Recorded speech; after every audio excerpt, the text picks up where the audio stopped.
Case 3 ini. Kira-kira suara aku kedengeran nggak? Lancar nggak? Lancar-lancar. Oke. Eh, nah, jadi di sini kita akan ngebahas review case terlebih dahulu, terus konsep mapnya, terus isi dari konsep map alias kita ngebahas em, apa sih si case 3 ini sama patomekanismenya. Nah, kita review case terlebih dahulu. Nah, untuk review case-nya, seorang laki-laki ya, anak laki-laki yang bernama H, berusia 5 tahun, memiliki keluhan utamanya itu dia perdarahan lebih lanjut setelah sunat di pagi hari oleh dukun sunat. Terus beberapa waktu memar akibat tersandung, tapi lebih tepatnya kalau di teks itu dia itu sejak usia 2 tahun gitu dia tuh suka memar gitu kalau terbentur. Sebenarnya itu hal normal sih ya, cuman kita nggak tahu lah ya ini memarnya tuh segimana gitu. Sesering itukah gitu. Terus ada dari family historinya, orang tua dan saudaranya itu sehat, tapi paman dari ibunya itu memiliki gejala yang sama. Terus pemeriksaan fisik tampak apa tampilan si H ini juga sedikit sakit, terus kondisi gizinya juga normal. Untuk tanda vitalnya, tekanan darahnya 100/70, terus denyut nadinya itu 100 kali per menit, terus iramanya teratur, laju pernafasannya 24 kali per menit, terus kondisinya juga afebril atau tidak demam ya. Terus habis dari situ ada juga dari sini hasil laboratoriumnya, hemoglobinnya itu dia 10 gram per desiliter, ini rendah ya. Terus hematokritnya 30%, terus WBC 5,4, trombosit 180, screening hemostasis, bleeding time itu 3 menit, normal. Clotting time-nya 15 menit, ini batas atas. Terus untuk PT-nya, prothrombin time-nya itu 12 detik, itu normal. Terus APTT-nya 90 detik, itu gak normal, karena normalnya kurang dari 40 detik. Terus dicek, dilihat juga dari kepala, di bagian kepalanya gitu, dari headnya, eyes-nya, terus matanya atau eye, terus nose, sama di bagian mulut ternyata diketahui ada konjungtivanya itu pucat. Konjungtivanya tidak pucat. Terus tidak terjadi perdarahan di gusi dan juga hidung. Terus dicek bagian toraks, suara nafas paru-parunya juga normal. Terus jantung, pemeriksaan jantung, suaranya juga normal, iramanya normal gitu. Abdomen gak ada pembesaran hati ataupun limfa. Ekstremitas terdapat hematom pada paha kanan. Untuk status lokalnya itu dia perdarahan aktif pada lokasi sunat, tidak ada respon saat ditekan langsung. Terus untuk hasil lab yang lain lagi itu ada PTT substitution testnya, ternyata H ini mengalami defisiensi faktor 8, kurangnya faktor 8 pada tubuh. Terus di pemeriksaan spesifik untuk faktor koagulasinya, ternyata faktor 8-nya itu tuh 15% di dalam tubuh H. Akhirnya dokter mendiagnosis H ini tuh hemofilia A, tipe A, karena dia defisiensi faktor 8. Nah, untuk konsep mapnya ini di sini pertama-tama ya ini sebenarnya aku cuman, kan kalau yang tadi tuh lengkap banget ya. Kalau ini tuh cuman yang bagian abnormalnya aja itu. Nah, ini kan sorry. H usia 5 tahun, anak laki-laki gitu, dia memiliki keluhan utamanya itu continuous bleeding, terus tas sirkumsisi di dukun sunat pada pagi hari, terus pas historinya sejak usia 2 tahun terkadang memar akibat dari terjatuh ataupun terbentur ya. Terus ada family historinya, paman dari ibu memiliki riwayat gejala serupa. Terus untuk pemeriksaan fisik, terlihat sakit ringan, hematom di paha kanan, pendarahan di genitalia eksternal atau di bagian kelaminnya berarti. Terus ada perdarahan tidak respon ketika ditekan. Terus labnya HB-nya menurun, terus HCT-nya menurun, clotting time-nya memanjang, APTT-nya memanjang, ada PTT substitution test-nya tadi ya, defisiensi faktor 8, sama spesifikasi atau lebih tepatnya mengecek lebih spesifik faktor koagulasinya, itu dia cuma 15% faktor koagulasi 8-nya. Nah, dari adanya continuous bleeding, terus terus terkadang memar akibat dari terjatuh, hematom, terus pendarahan tidak respon ketika ditekan gitu ya. Ada clotting time-nya memanjang, APTT-nya juga memanjang. Berarti di H ini tuh di dalam tubuh H dia tuh mengalami kondisi gangguan dari hemostasisnya gitu. Pokoknya dia ada mengalami gangguan hemostasis aja intinya gitu. Nah, makanya kita akan ngebahas lebih dulu terkait hemostasis. Nah, nanti kita akan ngebahas definisinya, terus komponennya apa aja, yaitu ada komponen vaskular atau pembuluh darahnya, terus ada platelet, terus faktor koagulasi, sama fibrinolytik. Terus selain itu, dari hemostasis kita akan ngebahas tahapannya. Tahapannya itu ada, ini bisa di zoom nggak ya? Nah, untuk tahapannya itu ada tahapan primer hemostasis, primary hemostasis sama secondary hemostasis. Terus aku di sini ngebahas sedikit terkait clot retraction. Terus kita ngebahas vessel repair dan juga fibrinolysis. Nanti dari vaskular sama platelet kita akan jabarin lebih detail lagi. Kita akan ngebahas definisi, fungsi, struktur, sama klasifikasi. Dan di platelet juga sama, definisi, fungsi, struktur, sama aku ngebahas trombopoiesis gitu. Terus habis dari situ nanti kita bakal hubungin juga terkait bleeding disorder. Nah, karena tadi ya ada HB-nya menurun, terus H ini mengalami hematom, terus pendarahan tidak respon ketika ditekan gitu ya. Dia tuh menandakan adanya gangguan pada pendarahan atau bleeding disordernya gitu. Nah, salah satunya tuh di bagian platelet sama koagulasi gitu. Kalau di bagian platelet tadi dia hematom sama HB-nya juga menurun. Terus di bagian yang koagulasi disorder ini ada yang hematom juga sama ya, hematom, pendarahan tidak respon, sama clotting time-nya tuh memanjang. Terus the coagulation disorder juga ini ada sangkut pautnya sama hemofilia A gitu. Karena dia ada gangguan koagulasi gitu di hemofilia A ini. Nah, terus selanjutnya nanti kita akan ngebahas karena pasien ini gitu mengalami hemofilia A, maka saya akan menjelaskan terkait hemofilia. Hemofilia ini apa definisinya nanti kita sebutin, terus jenis-jenisnya ada apa aja. Terus nanti kita akan masuk ke hemofilia A, ada definisi, epidemiologi, etiologinya, klasifikasi, pathogen-patfis, manifestasi klinis, diagnosis, diferensial diagnosis, komplikasi, manajemen sama prognosis. Nah, terus eh selanjutnya kita akan ngebahas hemostasis sesuai rute yang tadi. Nah, kalau misalkan hemostasis ini tuh merupakan mekanisme tubuh untuk menghentikan perdarahan dari pembuluh darah yang mengalami cedera atau proses fisiologis tubuh untuk mempertahankan darah tetap dalam keadaan cair di dalam pembuluh darah, sekaligus menghentikan perdarahan ketika terjadi cedera pada pembuluh darah. Nah, proses ini menjaga keseimbangan antara aliran darah normal dan mekanisme penghentian perdarahan saat terjadi kerusakan pada sistem vaskular. Nah, hemostasis ini tuh kan tadi dia tuh mekanisme tubuh untuk menghentikan perdarahan dari pembuluh darah yang mengalami cedera. Nah, sebetulnya ada rumah besar dari hemostasis yaitu homeostasis. Nah, homeostasis ini tuh merupakan kondisi lingkungan internal yang stabil dan juga dinamis. Jadi di tubuh kita itu ada namanya kondisi tubuh kita tuh homeostasis. Kita kalau misalkan eh, sehat itu tuh kondisi tubuh kita tuh lingkungan internalnya alias lingkungan di dalam tubuh kita gitu ya dia tuh homeostasis. Nah, homeostasis ini tuh tadi kondisi lingkungan internal yang stabil dan juga dinamis. Nah, ibaratnya gini, kalau misalkan di tubuh kita itu kan ada cairannya ya, ada cairan di dalam tubuh kita. Nah, salah satunya itu darah.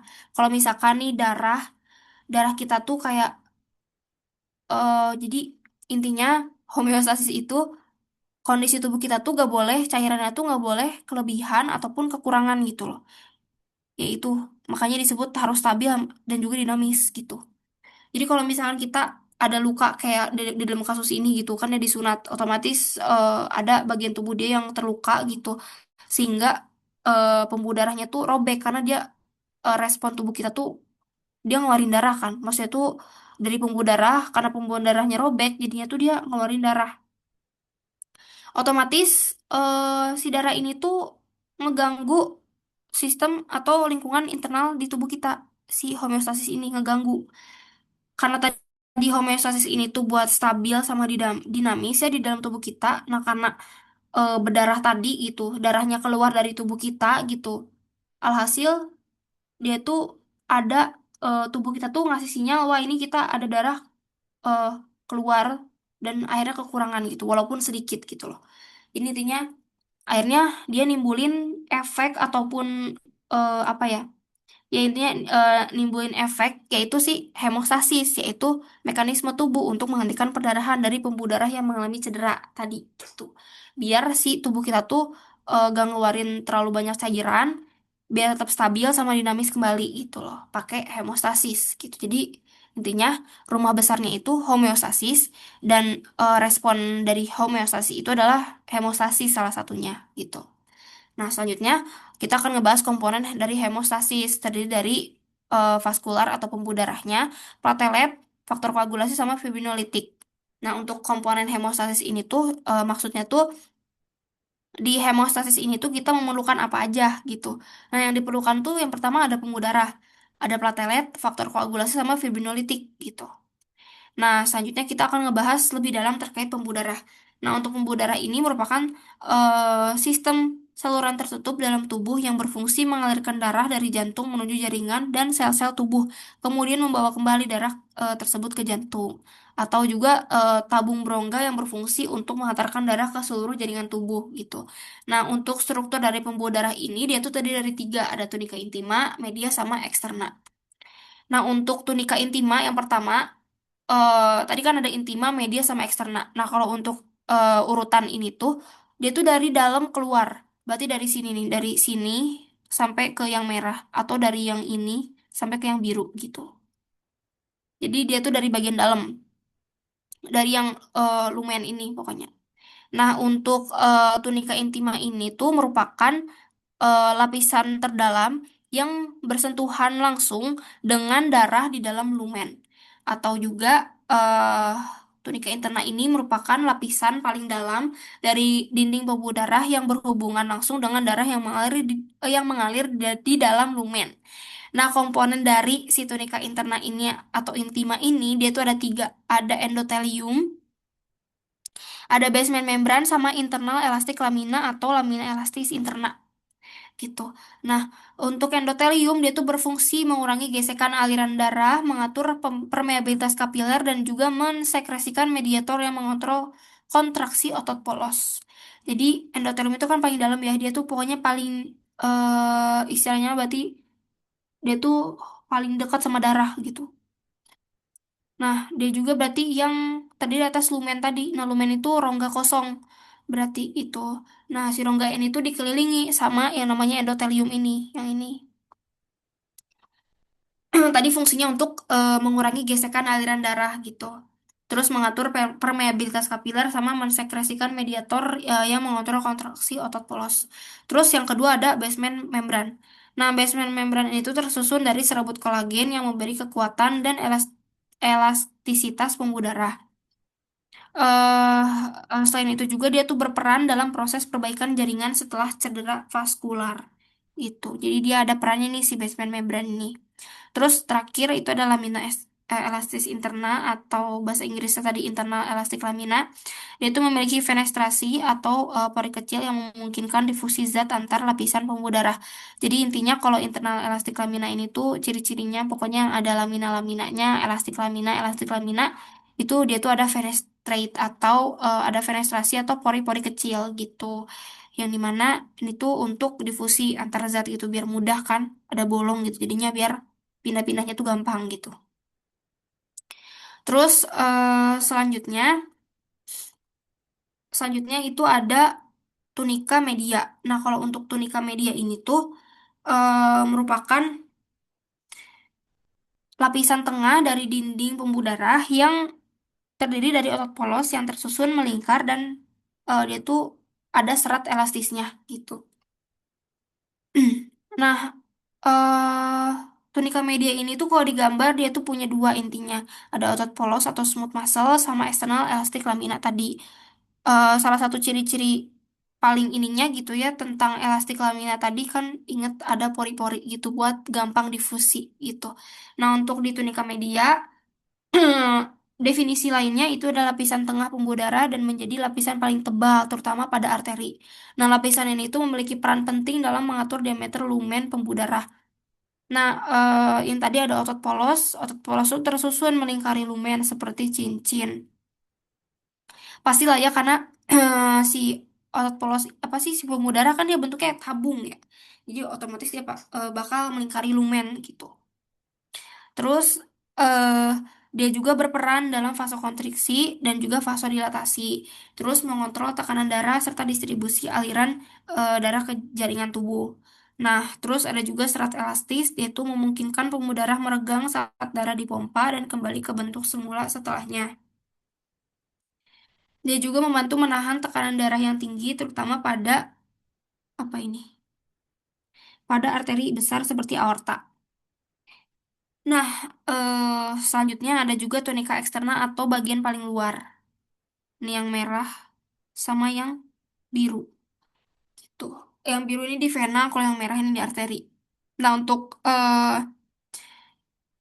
tunika eksterna ini tuh dia lapisan pelindung terluar yang terdiri dari jaringan ikat, serat kolagen dan juga elastis. Atau lamina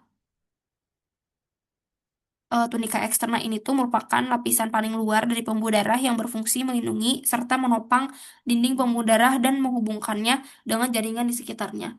Dia pasti melindungi karena apa? Karena dia kan paling luar ya. Jadi misalnya tuh dia harusnya yang paling kokoh gitu.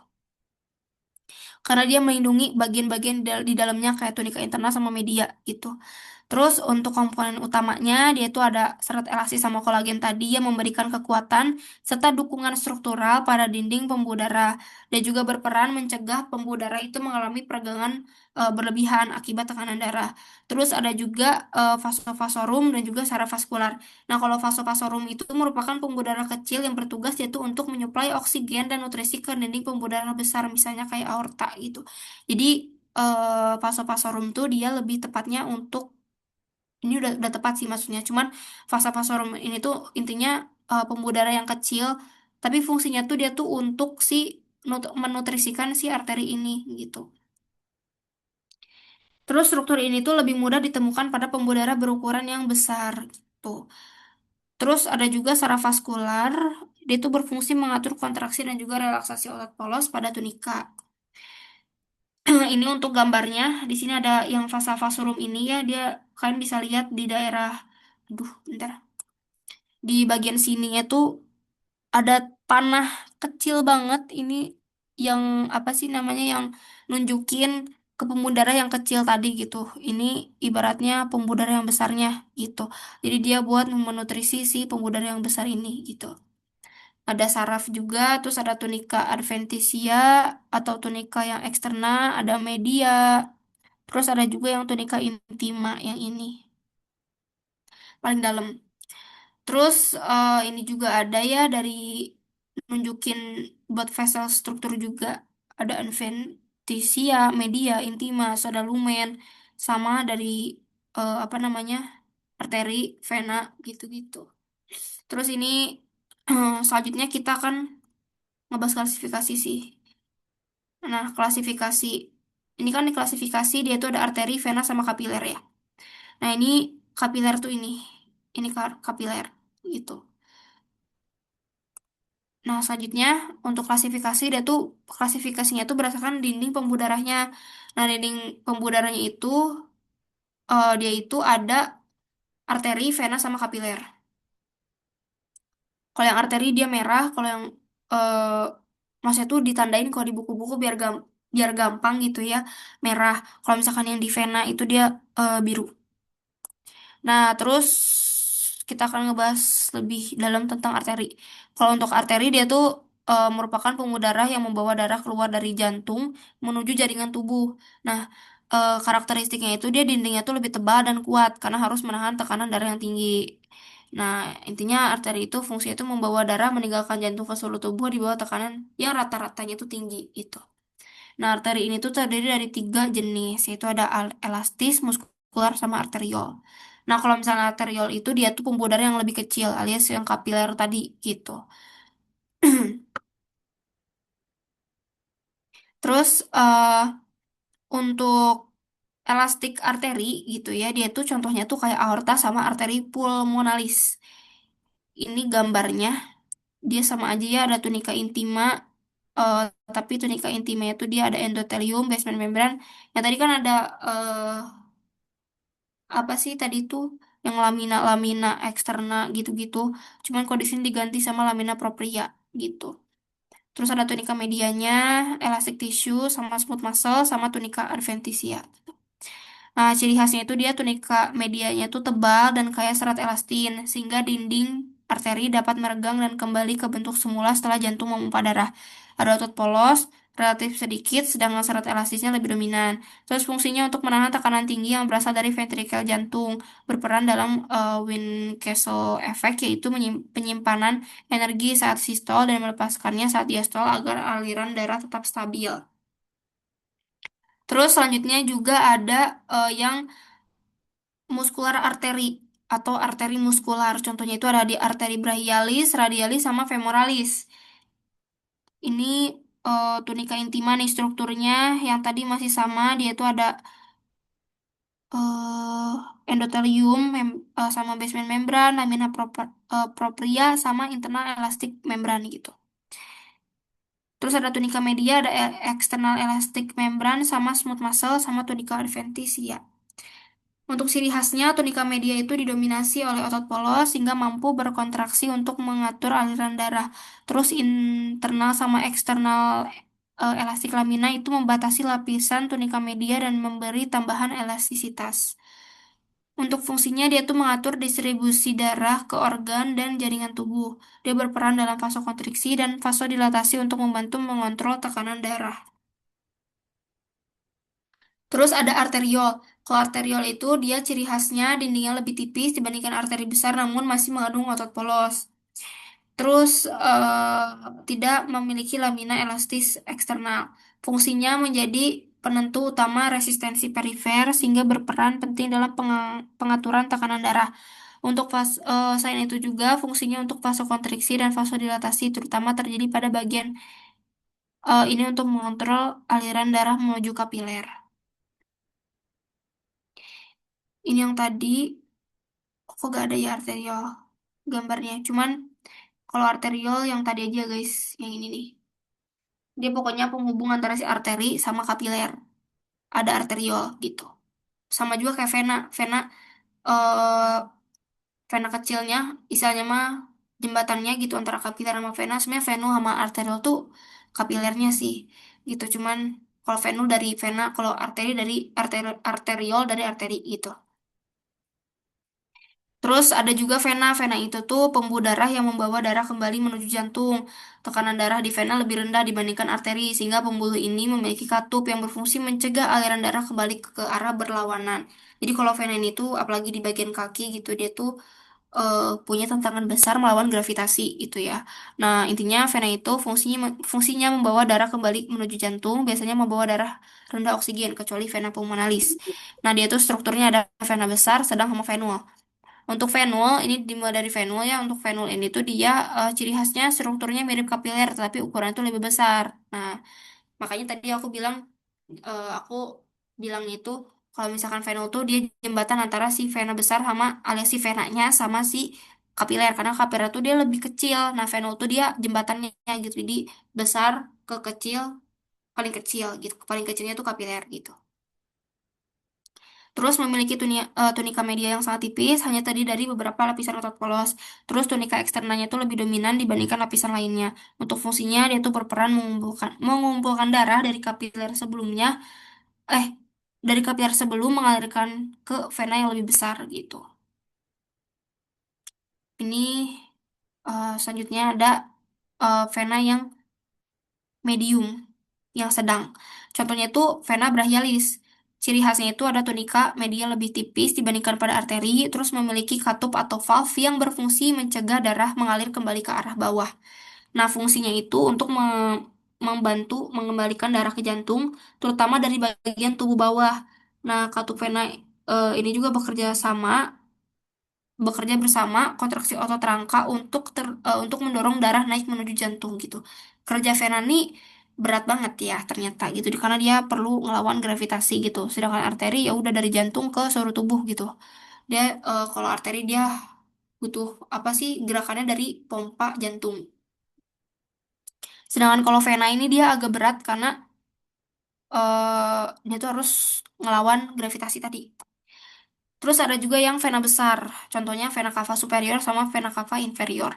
Ciri khasnya tunika adventitia atau eksternanya tuh lebih tebal dibandingkan tunika media. Terus tekanan darah sangat rendah, sehingga aliran darah sangat bergantung pada katup vena dan kontraksi otot. Fungsinya berperan dalam mengembalikan darah dari seluruh tubuh menuju jantung. Nah, selanjutnya ada kapiler. Kalau kapiler ini tadi yang paling kecil.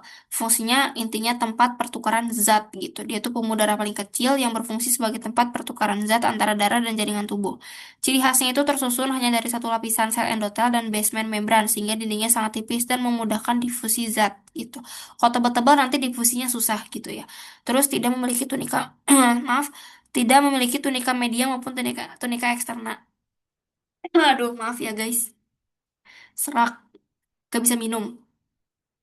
Terus untuk fungsinya menjadi lokasi pertukaran oksigen, karbon dioksida, nutrisi, hormon sama serta sistem metabolisme antara darah dan jaringan.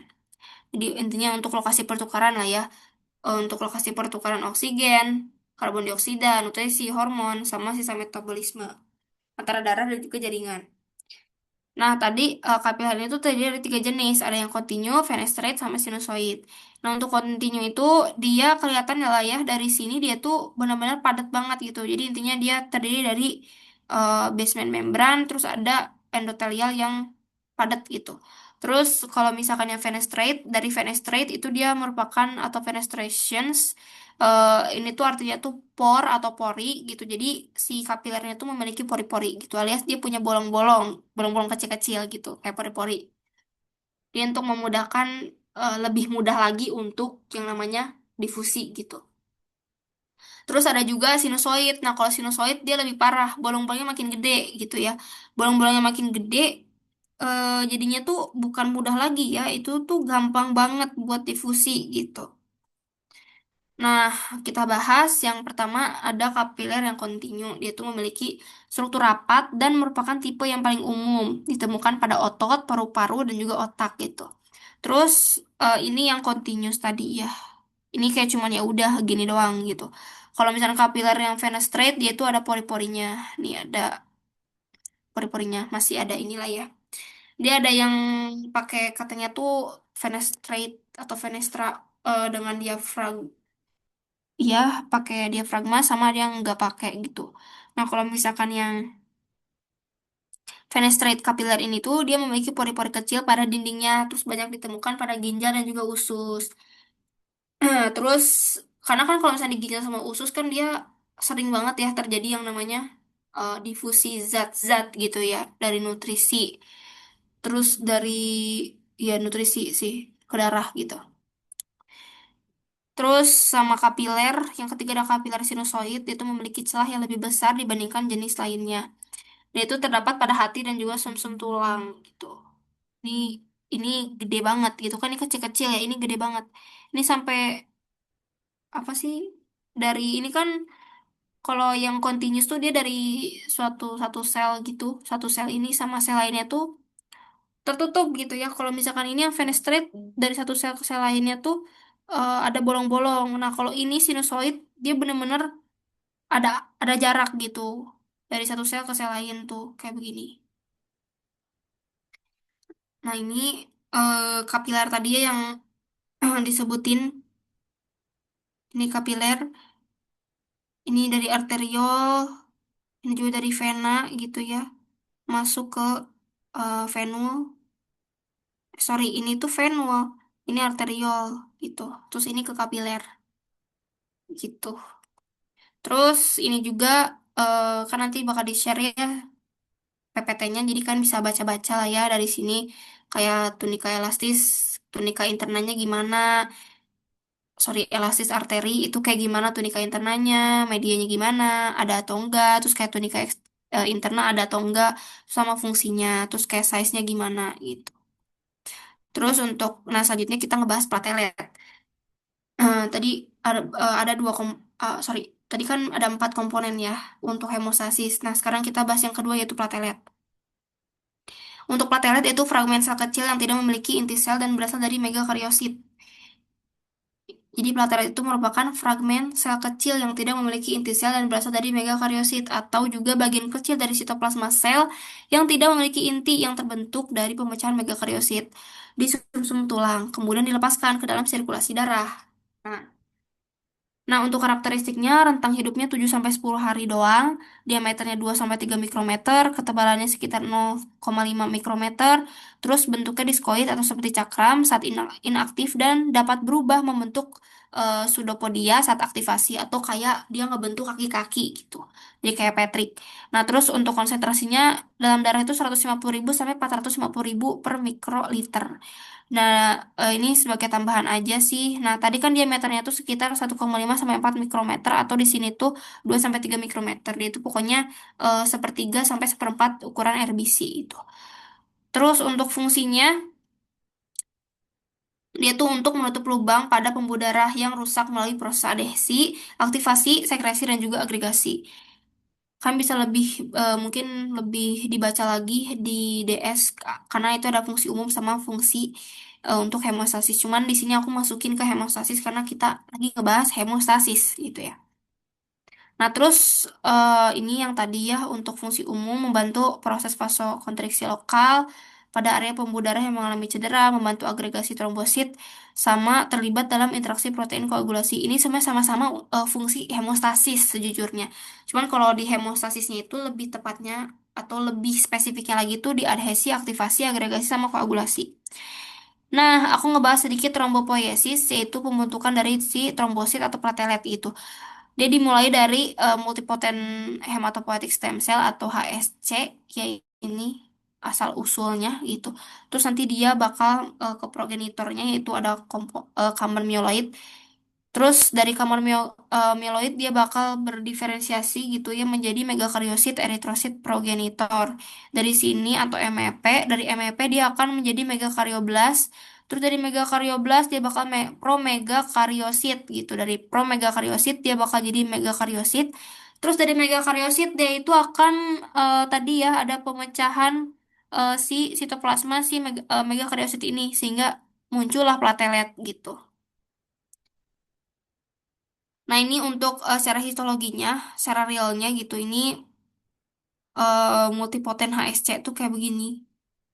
Sorry, ini tuh megakarioblast. Kayaknya nggak mungkin ya kalau multipoten kelihatan gitu. Megakarioblast, terus ini promegakariosit, terus ini megakariosit, terus ini platelet. Platelet tuh yang warna ungu ini nih, ungu-ungu ini. Sisanya itu pembuluh darah RBC. Nah, ini tuh jadi nanti pas waktu di bagiannya megakariosit yang ini, nanti tuh kan dia tuh punya sitoplasma ini kan, nanti dia tuh bakal nih kayak begini nih, yang ungu-ungu ini, yang ungu-ungu di sini. Nah, itu dia tuh akan menjadi platelet gitu. Jadi tadi dia dari eh, pemecahan megakariosit, jadinya tuh jadinya tuh platelet gitu. Nah, ini oh ya untuk hormonnya tuh dia pakai yang TPO ya. TPO tuh trombopoietin. Kalau EPO kan dia eritropoietin ya. Kalau TPO dia tuh trombopoietin. Terus, nah ini yang tadi dari sitoplasmanya gitu ya. Dari megakariosit ini tuh dia udah punya sitoplasmanya tuh bergranul. Nanti si granulnya tuh lepas jadi platelet gitu. Terus selanjutnya ada struktur dari platelet. Nah, ini tuh dibagi menjadi zona-zona gitu ya. Ada 4 zona, yaitu ada peripheral zone, membran system, organelle zone, sama structural zone. Kalau misalkan yang perifer, dia itu ada glikokalik sama membran. Kalau berdasarkan gambar ini ya, untuk membrannya itu ada OCS sama DTS atau Open Canalicular System sama Dense Tubular System. Untuk organelnya itu dia ada dense body, lisosom, alpha granulus, mitokondria sama glikogen. Kalau strukturalnya ada mikrotubul, miosin sama aktin. Nah, untuk peripheral zone ini dia berperan dalam proses adhesi trombosit, yaitu dia terdiri dari ada reseptor membran, yaitu dia tuh kalau reseptor membran dia tuh ada dua, yaitu ada GP1B yang berfungsi dalam adhesi trombosit dengan von Willebrand factor atau VWF. Terus ada juga GP2B berperan dalam agregasi trombosit melalui ikatan dalam fibrinogen. Terus ada juga glycocalyx yaitu memberikan muatan negatif pada permukaan trombosit sehingga mencegah trombosit saling menempel secara spontan. Terus ada juga bilayer fosfolipid yaitu menjaga integritas membran dan menyediakan permukaan untuk reaksi koagulasi. Terus terakhir protein integral di mana protein integral itu berperan dalam struktur membran dan transduksi sinyal selama aktivasi trombosit gitu. Nah, terus yang kedua itu ada struktural zone di mana dia tuh berfungsi sebagai penyokong dan pembentukan pembentuk struktur sel. Dia itu ada mikrotubulus yaitu untuk menjaga bentuk diskus trombosit saat dalam keadaan istirahat, yaitu berarti dia dalam bentuk diskoid gitu. Terus kalau misalkan mikrofilamen dia tuh atau filamen dan filamen intermediate dia itu membentuk rangka sitoskeleton yang menopang membran plasma. Kalau miosin dia itu protein kontraktil yang berperan dalam perubahan bentuk trombosit dan pelepasan granula saat aktivasi. Berarti miosin itu berperan besar dalam eh, perubahan bentuk trombosit dari istirahat atau yang diskoid jadi pseudopodia gitu, yang kayak Patrick gitu, yang banyak kaki. Terus yang ketiga ada ah, organelle zone. Dia tuh berperan dalam penyimpanan dan pelepasan berbagai zat. Nah, zat-zatnya itu ada apa aja, yaitu ada dense granul yang mengandung ADP, ATP, serotonin, sama kalsium untuk vasokonstriksi. Terus ada juga alfa granul yang berisi PDGF, VWF, dan plasminogen untuk perbaikan jaringan. Dan juga ada mitokondria yaitu berfungsi dalam metabolisme energi trombosit. Dan juga ada glikogen cadangan energi bagi trombosit. Terus yang keempat ada membran sistem berperan dalam mekanisme sekresi trombosit. Nah, ada OCS sama DTS. Nah, kalau OCS atau Open Canalicular System, dia tuh kanal dari invaginasi membran plasma yang menjadi jalur pelepasan granula. Kalau yang DTS, dia itu, ini apa ya? Berasal dari retikulum endoplasma megakaryosit, berfungsi menyimpan kalsium dan mensintesis tromboksan A2 atau TXA2. Nah, selanjutnya ada komponen yang ketiga, itu ada faktor koagulasi, yang dimana ini tuh sebenarnya wajib kalian sebutin 1 sampai 13 berarti 1 sampai 12, 1 sampai 13. Kayak sebutin aja kayak ada faktor satu namanya fibrinogen, dua protombin, tiga tissue factor atau tromboplastin, yang keempat itu ada kalsium, terus yang kelima 1, 2, 3, 4, 5 itu ada proakselerin atau labil faktor. Terus yang ke apa itu? 5 itu 7 ya 7 itu serum protombin dan lain-lain sebagainya. Pokoknya kan sebutin aja untuk sinonim-sinonimnya. Tuh kan sebutin ada apa aja si coagulation factor ini. Kalau ada namanya atau sinonimnya sebutin. Atau gak peran-perannya nih kayak pathways of activationnya di mana aja gitu. Nah, terus tahapannya itu ada hemostasis primer sama sekunder atau primary hemostasis sama secondary hemostasis. Ngebahas yang pertama dulu, hemostasis primer.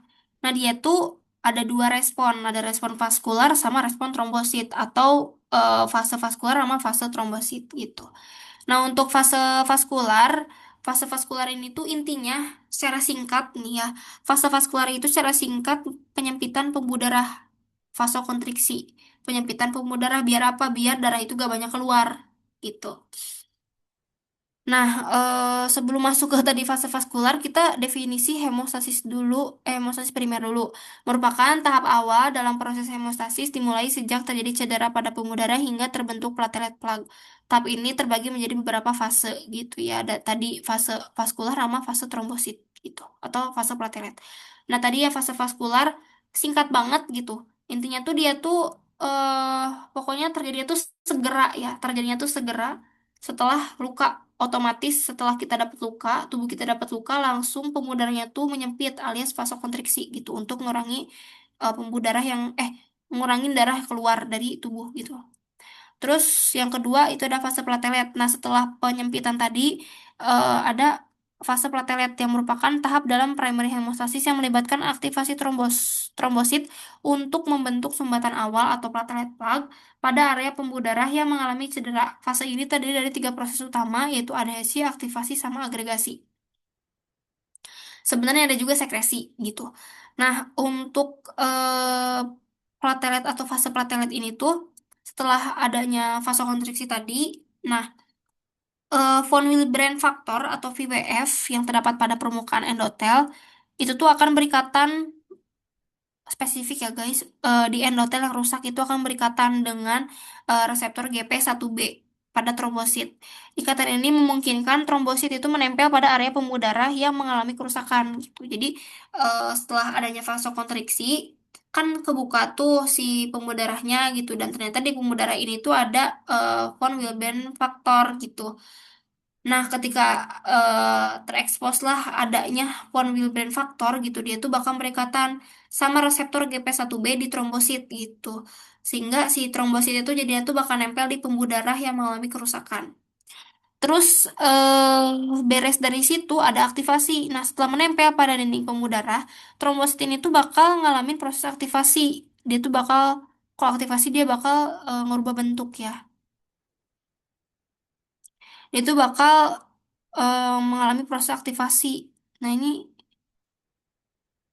yang meliputi apa aja ya? Nah, intinya pas waktu aktivasi ini, kan tadi tuh dia bilang katanya menempel pada pembuluh darah. Trombosit itu akan mengalami proses aktivasi yang meliput. Sorry, apa sih? Selama menempel pada dinding pembuluh darah, trombosit itu akan mengalami proses aktivasi. Nah, tadi yang awalnya bulat gini, jadinya tuh dia kayak Patrick, kayak begini nih. Kayak punya banyak tangan. Atau dia jadinya asalnya diskoid, jadi pseudopodia gitu. Nah, tadi karena di si platelet ini tuh dia punya reseptor GP1B, yang dimana nanti GP1B ini tuh dia bakal berikatan sama faktor von Willebrand yang ada di endotel yang rusak gitu.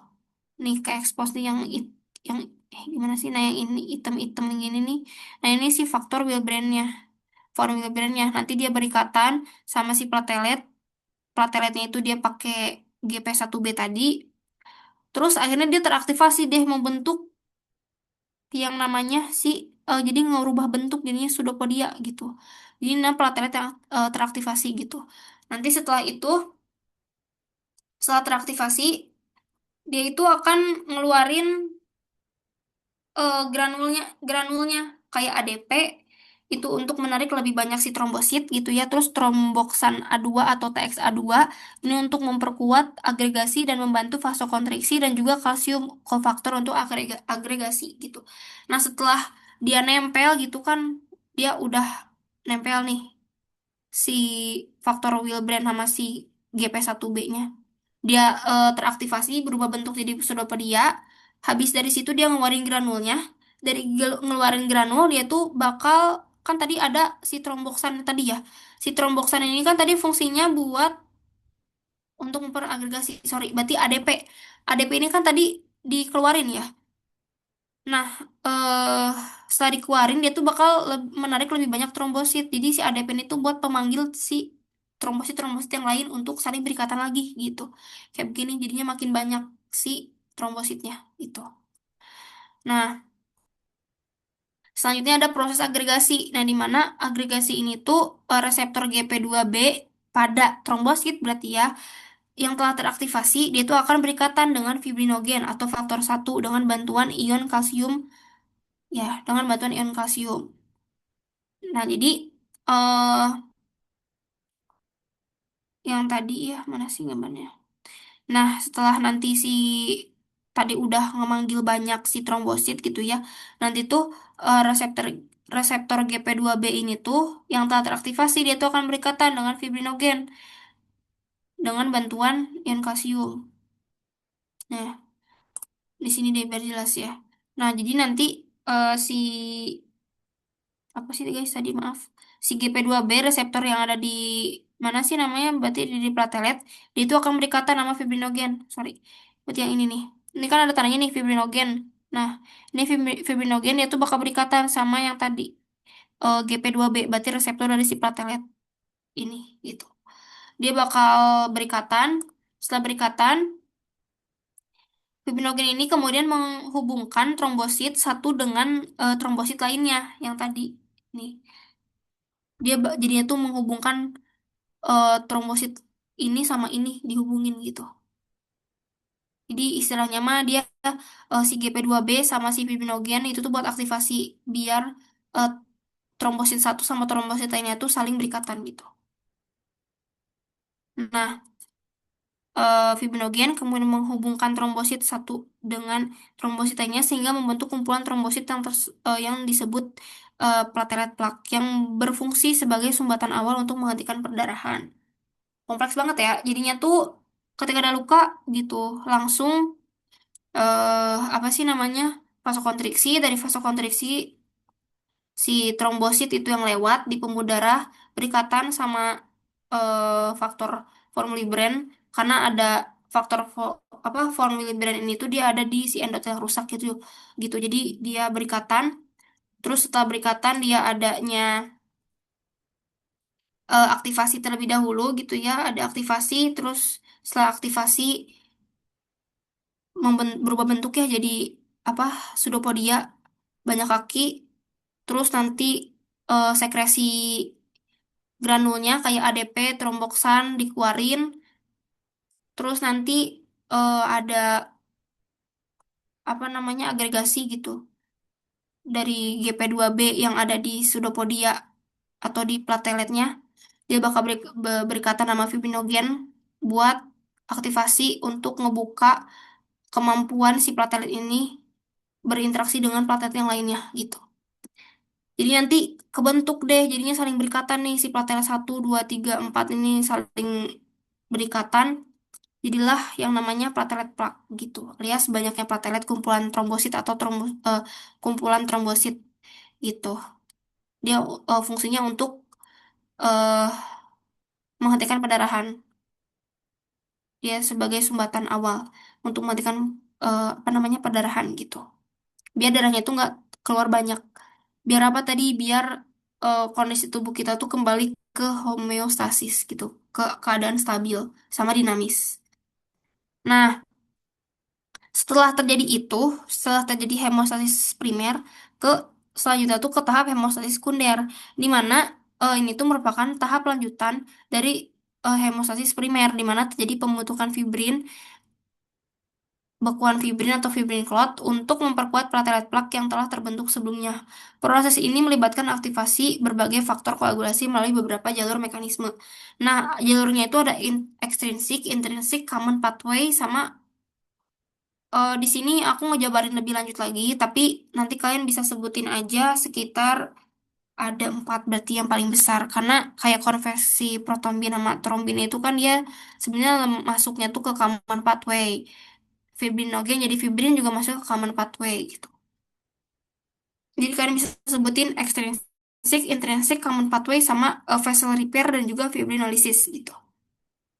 Nah, nah untuk eh ini untuk apa ya suatu clotting proses. Karena kan ini tuh dia untuk ngebentuk si fibrin clot ya bekuan fibrin gitu. Ini yang pertama kondisi ketika pembuluh darahnya tuh dull gitu alias istilahnya mah luka tadi gitu. Ketika luka langsung ada platelet agglutinate, ada pembentukan platelet apa sih pengumpulan platelet, terus ada pembentukan fibrin. Nah, yang sekarang tuh kita ngebentuk yang pertama-tama ini tuh pokoknya kita tujuannya untuk ngebentuk si fibrin ini itu terus nanti ngebentuk fibrin clot akhirnya nanti ada clot retraction gitu alias penguatan si clot ini gitu atau si fibrin clot ini.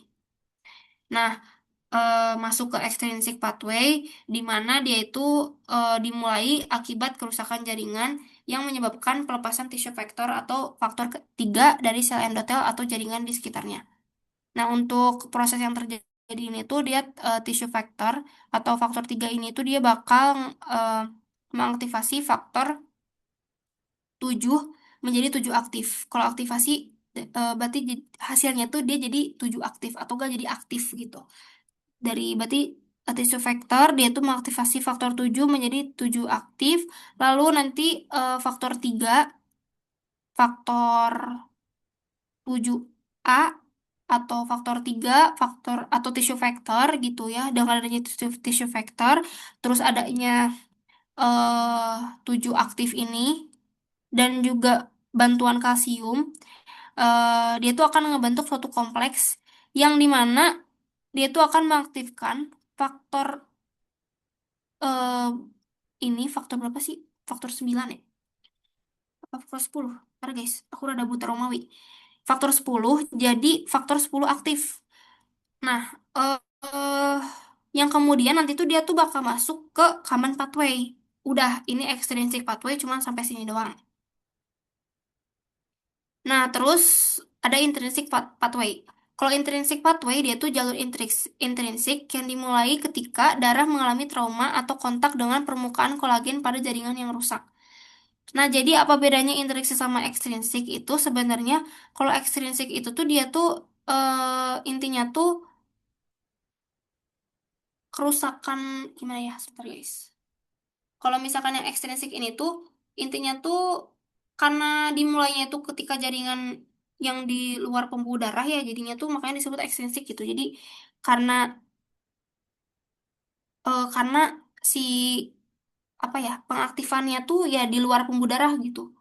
Jadi intinya tuh kejadiannya tuh di di luar pembuluh darah gitu. Kalau intrinsik dia tuh ada di dalam pembuluh darah gitu.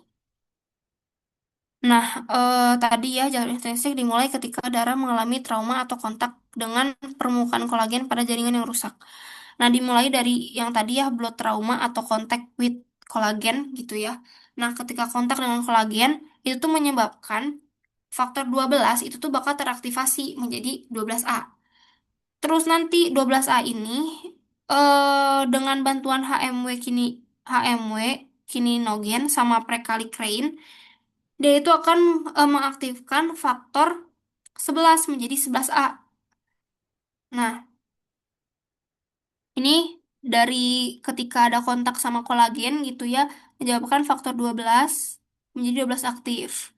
Terus 12 aktif dengan bantuan HMW kininogen sama prekallikrein, dia itu akan mengaktifasi faktor 11 menjadi faktor 11 faktor 11 menjadi 11 aktif. Nanti faktor 11 aktif bersama dengan ion kalsium atau bersama kalsium dia itu akan mengaktifkan faktor 9 menjadi 9 aktif gitu. Nanti faktor 9 aktif. Nah, terus eh udah nih faktor 9 aktif selesai. Terus nanti ada faktor 8. Faktor 8 ini tuh akan diaktifkan oleh trombin menjadi eh 8 aktif gitu. Jadi nanti ada faktor 8 itu bakal diaktifkan oleh trombin menjadi apa namanya 8 aktif gitu. Terus selanjutnya nanti faktor faktor 9 faktor 9 ini tuh dan juga si faktor 9 ya faktor 9 aktif sama faktor 8 aktif dengan bantuan CA2 ini dia itu akan mengaktifasi faktor 10 menjadi 10 aktif. Intinya sama-sama dari intrinsik maupun ekstrinsik dia tuh sama-sama mengaktifkan faktor 10 teman-teman nih. Sama-sama mengaktifkan faktor 10. Nanti setelah faktor 10 ini masuk ke common pathway. Common pathway-nya tuh yang ini. Berarti nih. Intinya kalau common pathway itu ciri-cirinya ada protrombin jadi trombin. Nah, yang common pathway ini tuh nah, biar gampang lah ya. Nah, untuk common pathway ini tuh, faktor X itu bakal diaktifasi menjadi, sorry, faktor 10 diaktifasi menjadi 10 aktif oleh kompleks dari kedua jalur sebelumnya, yaitu yang intrinsik sama ekstrinsik gitu. Terus nanti faktor 10 aktif ini tuh bersamaan dengan faktor 5 aktif, fosfolipid, platelet, sama kalsium, dia tuh akan mengubah protrombin menjadi trombin gitu. Ini yang tadi dari 10 aktif, terus platelet fosfolipid, terus ada juga lima, faktor 5 aktif. Dia itu akan dan juga kalsium dia itu akan membentuk yang tadi protombin activator nih untuk ngebentuk protombin suatu kompleks yang namanya tuh protombin activator. Ini mana protombin activator sama platelet fosfolipid dia itu akan mengubah protombin itu menjadi trombin. Nah, nanti si trombin ini dia itu akan mengaktifkan faktor 13 menjadi 13 aktif. Terus memecah fibrinogen menjadi fibrin monomer. Nah, fibrinogen menjadi fibrin monomer. Ini masuk ke tahap yang tadi konversi trombin menjadi eh, protombin menjadi trombin, terus fibrinogen menjadi fibrin. Kelanjutannya ini yang dimana tadi ya trombin kemudian mengubah fibrinogen menjadi fibrin monomer. Terus nanti fibrin monomer ini tuh dengan fibrin monomer ini mengalami polimerisasi dengan bantuan Ca2 atau kalsium membentuk serabut fibrin atau fibrin fibers. Terus nanti selain itu juga serabut fibrin ini selanjutnya itu akan distabilkan oleh faktor 13A sehingga terbentuklah yang namanya cross-link fibrin fibers yang kuat dan membentuk fibrin clot stabil gitu. Jadi si trombin ini terus dari serabut fibrin terus distabilkan sama faktor 13 sama juga adanya trombin terus berubah jadi activate fibrin stabilizing factor gitu. Mengubah si fibrin fibers ini jadi crosslink fibrin fibers gitu. Nah, untuk clot retraction ini tuh sebenarnya cuma tambahan doang sih. Clot retraction ini tuh lebih tepatnya dia tuh sebenarnya eh, proses penguatan atau pengencangan gumpalan fibrin. Jadi kan tadi udah terbentuk si fibrinnya nih, udah kebentuk fibrin clot.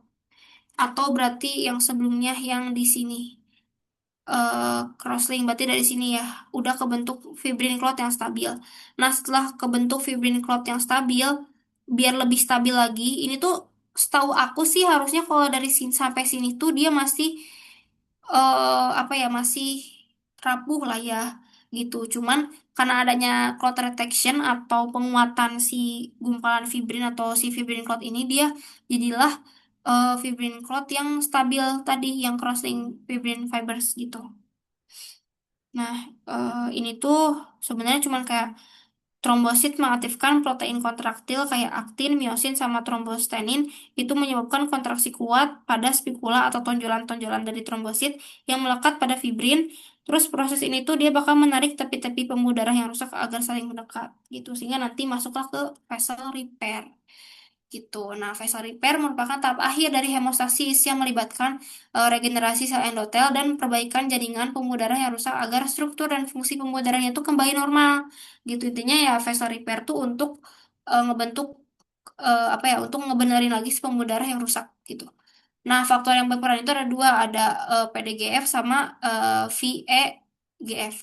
Kalau PDGF itu platelet Derived Growth Factor atau merangsang proliferasi dan migrasi sel otot polos serta fibroblast sehingga membantu pembentukan jaringan dan perbaikan dinding pembuluh darah. Kalau yang kedua, vascular endothelial growth factor yaitu menstimulasi proliferasi sel endotel dan proses angiogenesis yaitu pembentukan peredaran darah baru kalau nggak salah angiogenesis yaitu pembentukan pembuluh darah untuk memulihkan itu nanti udah ada artinya. Nah, sebenarnya vessel repair ini tuh berbarengan sama si clot retraction gitu.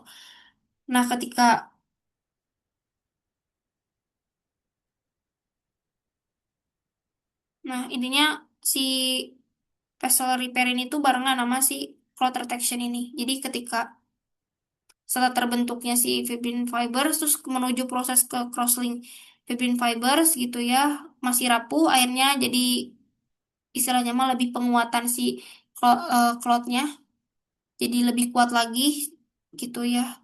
Terus setelah ini tuh berbarengan juga sama si proses vessel repair ini. Nah, selain itu juga facial repair ini tuh berbarengan juga sama fibrinolysis, di mana proses pemecahan atau degradasi fibrin clot. Jadi setelah adanya facial repair, masuklah ke tahapan fibrinolysis gitu, di mana ini tuh lisis atau pemecahan dari si fibrin yang tadi udah kebentuk gitu, atau pemecahan atau degradasi fibrin clot yang telah terbentuk sehingga tidak terjadi penyumbatan pembuluh darah. Proses ini berlangsung secara terkontrol untuk menjaga keseimbangan antara pembentukan dan penghancuran pembekuan darah. Nah, jika sistem fibrinolysis ini tuh tidak bekerja dengan baik, dapat terjadi dua kondisi, yaitu ada fibrinolysis berlebihan, sehingga itu menyebabkan perdarahan yang berlebihan. Terus yang kedua, kalau misalnya fibrinolysis itu terlalu sedikit, dia itu menyebabkan pembentukan bekuan darah yang berlebih dan dapat menyumbat pembuluh darah. Gitu. Nah, ini untuk tahapan-tahapannya ya, dari intrinsic activation sama extrinsic activation sama-sama. Kalau misalnya intrinsic activation yaitu adanya faktor 12A ya. Faktor 12A, 12 aktif dan juga kallikrein. Terus kalau misalkan dari extrinsic dia itu ada TPA dan juga urokinase, sehingga nanti dari kedua bahan ini tuh eh mendukung proses pengubahan plasminogen menjadi plasmin gitu. Terus nanti dari plasmin dia itu jadinya mendegradasi yang memecah tadi, kan tadi yang besarnya itu fibrin. Nah, kalau degradasi itu disebutnya fibrin degradation products atau FDPS itu. Nah, sebelum masuk ke situ ke tahapan prosesnya lebih lanjut gitu ya. Ada komponen utama dalam sistem fibrinolysis, yaitu ada PLG atau plasminogen yang tadi merupakan protein tidak aktif atau zimogen yang diproduksi di hati dan berfungsi sebagai prekursor plasmin. Kalau plasmin atau PLN, kayak ini ya listrik gitu, plasmin bentuk aktif dari plasminogen yang berperan dalam memecah fibrin pada bekuan darah. Kalau plasminogen activator atau PA tadi dia enzim yang bertugas mengubah plasminogen menjadi plasmin. Nah, untuk inhibitor yang keempat ada inhibitor fibrinolysis atau protacyclin berfungsi untuk mengontrol aktivitas plasmin agar tidak bekerja. Itu. Nah, terus ada juga aktivator dari fibrinolysis, yaitu ada TPA atau tissue plasminogen activator dan juga ada UPA atau urokinase plasminogen activator. Kalau TPA dia diproduksi oleh sel endotel, pembuluh darah dan bekerja terutama di lokasi bekuan darah. Kalau UPA atau urokinase plasminogen activator dia itu memiliki distribusi yang lebih luas di berbagai jaringan tubuh dan berperan dalam aktivasi plasminogen secara umum. Nah, selain itu juga ada enzim lain yang membantu aktivasi, yaitu ada kallikrein sama faktor 12A yang tadi ya, yang di sini. Ada faktor 12A kallikrein sama TPA sama urokinase, yang tadi TPA sama UPA gitu. Ini merupakan yang untuk aktivator fibrinolysis alias untuk mengaktifasi proses fibrinolysis ini gitu. Terus selain itu juga ada pengatur dan pengendalian pada fibrinolysis. Nah, ini tuh dikendalikan dengan baik agar tidak menimbulkan efek yang merugikan. Tubuh memiliki beberapa mekanisme penghambatan, antara lain ada eh, ini tuh alfa 2 antiplasmin, yaitu mengikat plasmin agar aktivasinya itu tidak berlebihan. Terus ada PAI 1 plasminogen aktivator inhibitor 1 menghambat aktivator plasminogen sehingga mencegah aktivasi plasminogen secara tidak terkendali. Nah, ini merupakan tahapan-tahapannya. Yang pertama, plasminogen diubah menjadi plasmin oleh aktivator TPA atau UPA gitu. Nanti plasminogen menjadi plasmin diubah dibantu sama TPA sama atau UPA gitu. Nah, proses ini tuh terjadi di permukaan bekuan fibrin di mana TPA dan plasminogen berikatan. Terus yang kedua, mekanisme penempelan pada fibrin.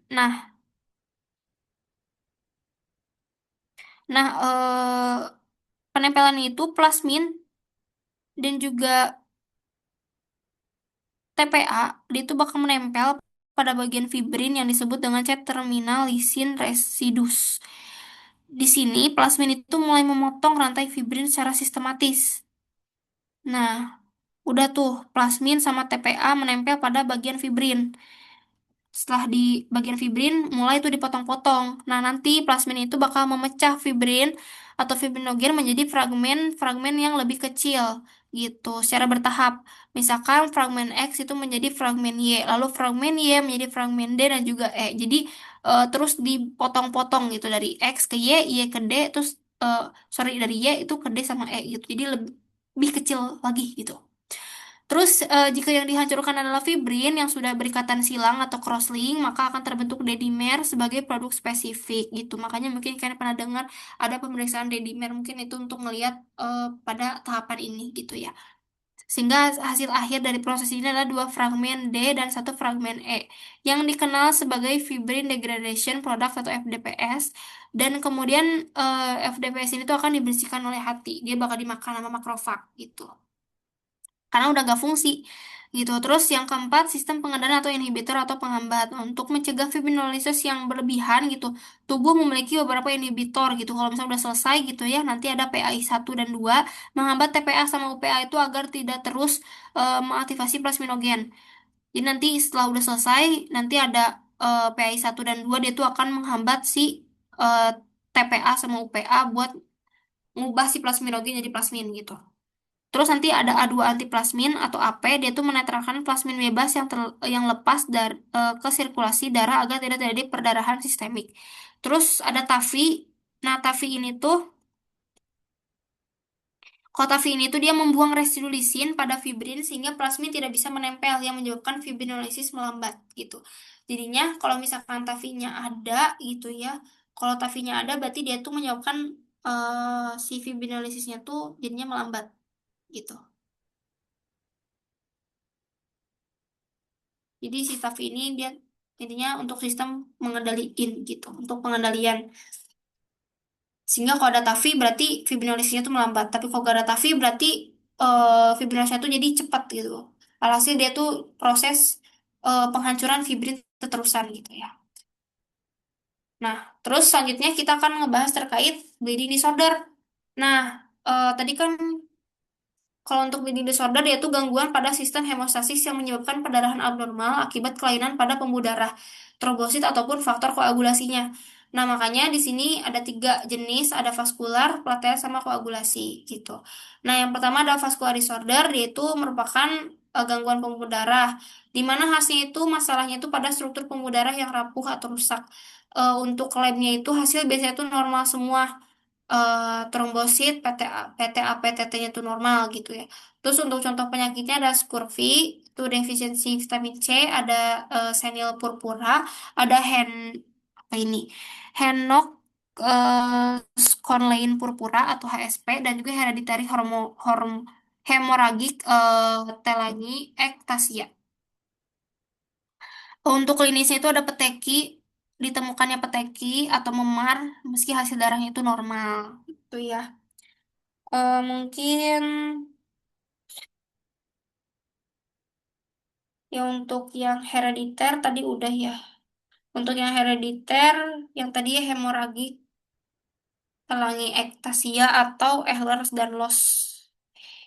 Terus untuk yang didapat atau acquired itu dia ada scurvy sama vaskulitis atau di sini tadi scurvy ada purpura gitu-gitu ya. Hmm, Nah, cuman kalau di vaskular ini yang abnormal itu apa? Si lemnya itu di torniket. Kalau di torniket dia tuh pasti abnormal. Tapi kalau misalkan muncul lebih dari 10 peteki di area yang ditandai, kayak misalkan dikasih ini ditandai bulatan gitu di kulit kita. Terus nanti ternyata di situ ada lebih dari 10 peteki. Nah, itu vaskular disorder. Ciri-cirinya gitu. Gak tahu apa tapi mungkin itu vascular disorder.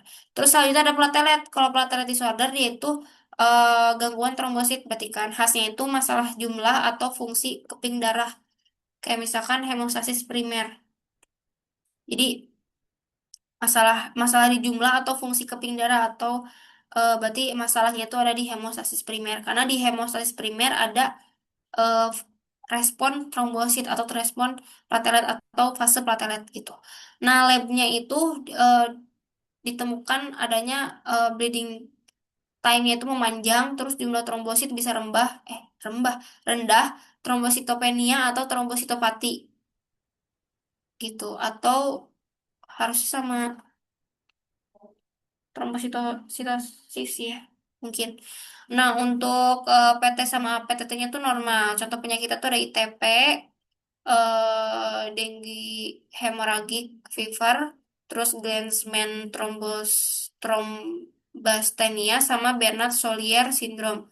Untuk klinisnya itu ada perdarahan mukosa seperti mimisan sama gusi berdarah. Ini intinya kalau gangguan platelet ya pasti di hemostasi primer lah ya karena ada eh, ininya. Intinya kalau platelet disorder itu dia ada gangguannya tuh di fungsi atau gak di jumlah gitu. Kalau misalkan di fungsi itu tadi kalau di fungsi itu kalau di fungsi berarti di bagian adesi atau agregasinya. Contohnya kayak Bernard Solier syndrome atau penggunaan aspirin. Terus kalau yang di jumlah kuantitatif, dia itu ada yang trombositopenia sama trombositosis. Atau tadi trombositopati ya. Kalau trombositopenia dia jumlah trombositnya itu kurang dari 150 yang disebabkan nah kondisi trombositopenia ini dia tuh bisa disebabkan sama DBD, leukemia, ITP ataupun DIC gitu. Yang menyebabkan kondisi tadi itu menyebabkan si trombositopenia alias kekurangan trombosit gitu. Untuk labnya itu tadi ya untuk bleeding time-nya itu dia memanjang karena si trombosit itu tidak cukup untuk membentuk sumbat primer. Kalau untuk PTA PTT-nya itu normal. Itu terus kalau untuk trombositosis dia tuh lebih dari 450 kebanyakan trombositnya. Disebabkannya itu oleh esensial trombositotemia atau gangguan genetik pada bone marrow-nya. Dan juga trombositosis sekunder atau akibat dari infeksi anemia defisiensi besi kayak gitu-gitu. Terus untuk labnya itu bleeding time-nya tuh memanjang, PTA PTT-nya normal, terus di tes agregasi trombositnya tuh abnormal gitu. Tergantung jenis defeknya, seperti pada sindrom Bernard-Collier atau Glanzmann thrombasthenia. Nah, terus ada juga koagulasi. Nah, untuk koagulasi dia itu gangguan atau kegagalan pada hemostasis sekunder akibat defisiensi atau disfungsi protein faktor pembukuan darah dalam plasma. Khasnya itu dia ada masalah pada protein pembukuan darah, itu ya di hemostasis sekundernya, berarti gitu karena kan di hemostasis sekunder itu kan ada kaskade untuk koagulasi tadi ya. Nah, untuk labnya itu ada trombosit dan bleeding time-nya itu normal, tapi PTA PTT-nya itu memanjang gitu ya. Nah, contoh penyakitnya tuh ada hemofilia A, faktor 8, terus defisiensi faktor 8, terus hemofilia B itu ada defisiensi faktor 9, terus ada von Willebrand disease, dan juga defisiensi vitamin K. Terus klinisnya itu perdarahan jaringan di jaringan dalam, contohnya kayak sendi bengkak atau hemotrosis, kayak gitu. Nah, untuk lebih jelas lagi, penyebab utamanya tuh bisa tadi ya herediter sama yang acquired. Kalau yang herediter itu kayak hemofilia A, B sama C gitu, sama faktor sorry yang tadi von Willebrand disease tadi. Terus ada juga kalau yang didapat atau acquired itu tuh defisiensi vitamin K sama penyakit hati berat. Dan untuk manifestasi klinisnya itu tuh khas dengan perdarahan jaringan dalam atau deep tissue bleeding kayak tadi ada sendi bengkak atau hemotrosis, terus ada hematom besar, ada hematrosis yang tadi disebutin ya. Terus untuk karakteristik perdarahannya itu sering terjadi perdarahan yang tertunda, dari mana perdarahan sempat berhenti namun muncul lagi beberapa jam kemudian karena bekuan fibrin itu nggak stabil karena ada masalah di bagian hemostasis sekundernya tadi itu. Nah untuk tadi ya permasalahannya gitu. Kan tadi itu permasalahannya itu ada di hemostasis ya. Kalau misalkan ada defek atau masalah di jalur intrinsik, contohnya di hemofilia A, B sama C gitu ya. eh Nanti di labnya itu ada APTT-nya itu tuh memanjang. Nah, pada kasus tuh kan dia mencapai sampai 90 detik ya. Terus kalau untuk loading time-nya dia memanjang. Terus alias batas atas sih sebetulnya. Cuman ya tetap aja itu batas atas berarti ada masalah juga gitu. Nah, terus untuk prothrombin time-nya itu normal. Kalau misalkan defek atau kelainan di jalur ekstrinsik, dia itu ada prothrombin time-nya itu bakal memanjang, sedangkan APTT-nya itu normal. Untuk defek jalur bersama, itu common pathway, PT sama APTT-nya tuh, keduanya tuh memanjang karena gangguan terjadi pada titik temu kedua jalur, yaitu di faktor berapa sih ini? Bentar guys. Di faktor 10, faktor 5, faktor 2 sama faktor 1 gitu. Nah, eh Contohnya itu kayak defisiensi vitamin K atau penyakit hati berat gitu. Nah, kalau misalkan di defisiensi vitamin K sama penyakit hati berat, dia tuh PTA PTT-nya tuh memanjang gitu. Terus untuk pemeriksaan lanjutan atau untuk konfirmasi lebih lanjutnya lagi gitu ya terhadap si coagulation disorder ini tuh memerlukan yang namanya mixing study atau PTT substitution test.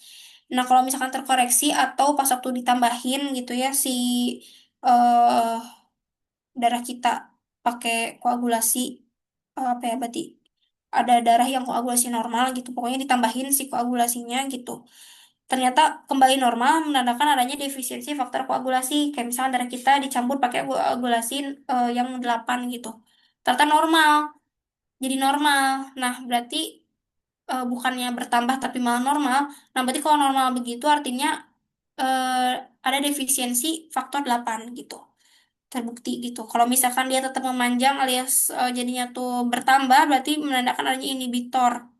Sorry, kalau misalkan tetap memanjang ya, menandakan adanya inhibitor seperti lupus, antikoagulan, atau antibodi faktor 8. Kalau memanjang berarti dia artinya sedikit. Kalau misalkan sedikit berarti adanya inhibitor alias yang menghambat si faktor 8 yang ngemakanin faktor 8 jadi habis gitu. Terus selain mixing study atau PTT substitution test tadi, ada juga spesifik faktor assay atau lebih nyari tahu nih jumlah si faktornya itu berapa gitu.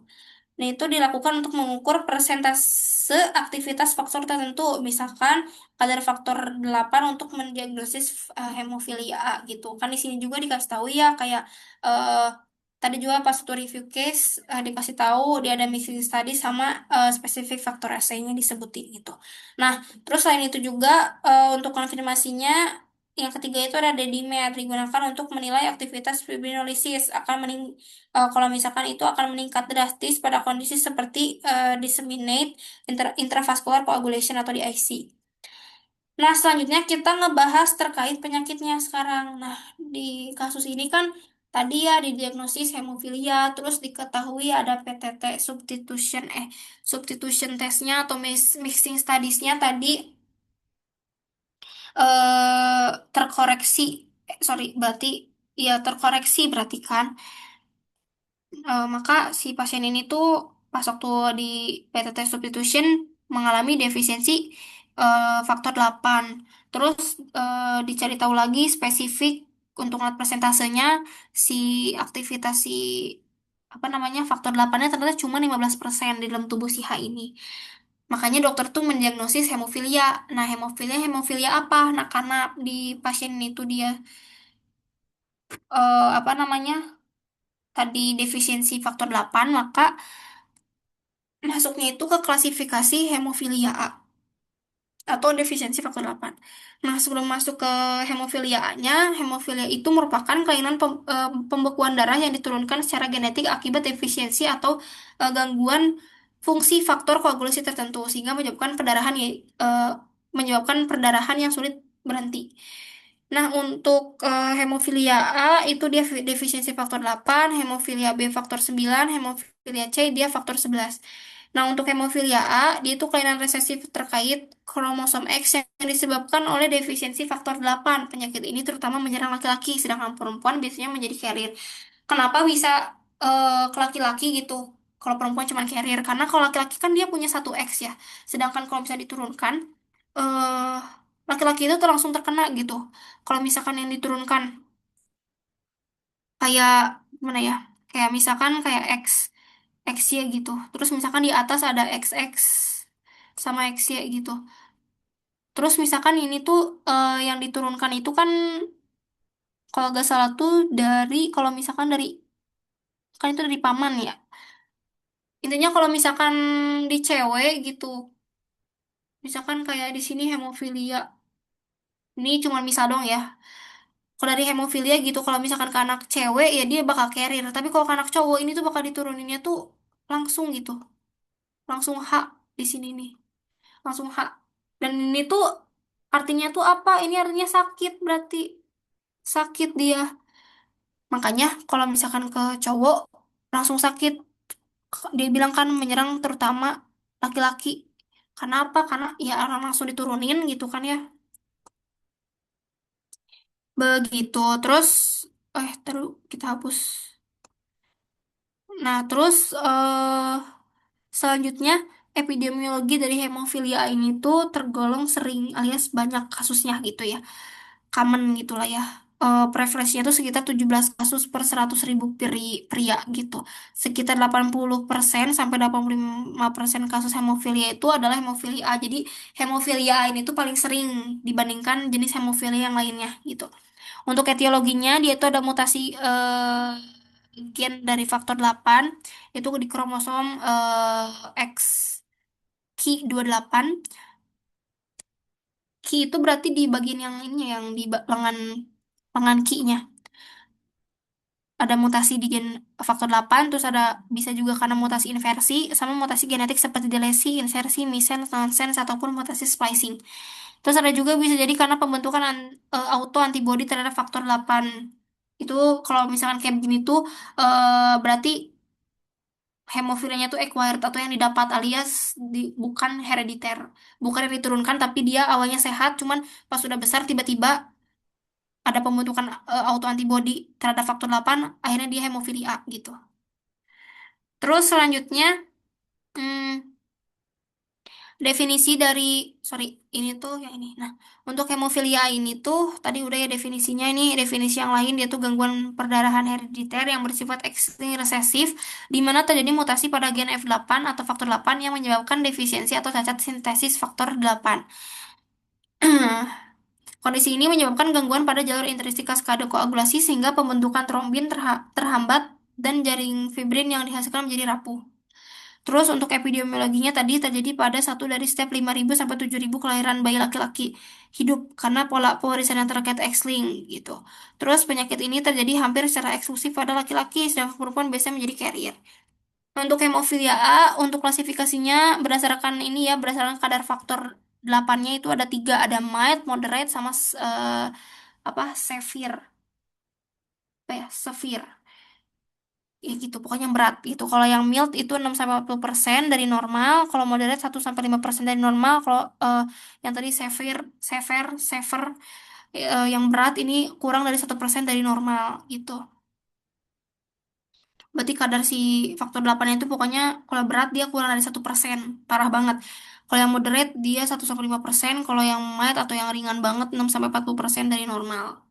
Gitu. Untuk manifestasi klinisnya dia ada perdarahan berkepanjangan, hemartrosis. Ini harusnya kalau hemartrosis bisa sih hematom pada otot atau jaringan lunak, hematuria, epistaxis, hematemesis, muntah darah, pseudotumor atau kista darah pada jaringan lunak atau tulang, terus ada perdarahan intrakranial. Untuk diagnosisnya, pemeriksaan hemostasis, ada bleeding time itu normal, prothrombin time juga normal, apetitnya doang yang memanjang. Terus untuk pemberian konfirmasi tadi faktor assay sama substitution test dikasih tahu kan ya kalau pasien faktor assay-nya tadi berarti aktivitas faktor 8 itu cuma 15%, itu di bawah normal, gitu ya. Sangat di bawah gitu maksudnya. Terus kalau untuk substitution test berarti dia itu tadi defisiensi faktor 8 gitu. Terus untuk komplikasinya ada perdarahan intrakranial, kerusakan sendi kronis atau hemotrosis tadi, terus infeksi akibat transfusi misalnya hepatitis atau HIV dan juga gangguan psikologis. Untuk manajemen, untuk gangguan psikologis, aku bingung sih ya untuk menggabunginnya gimana. Ini kalian bisa bawa, bisa enggak juga ya.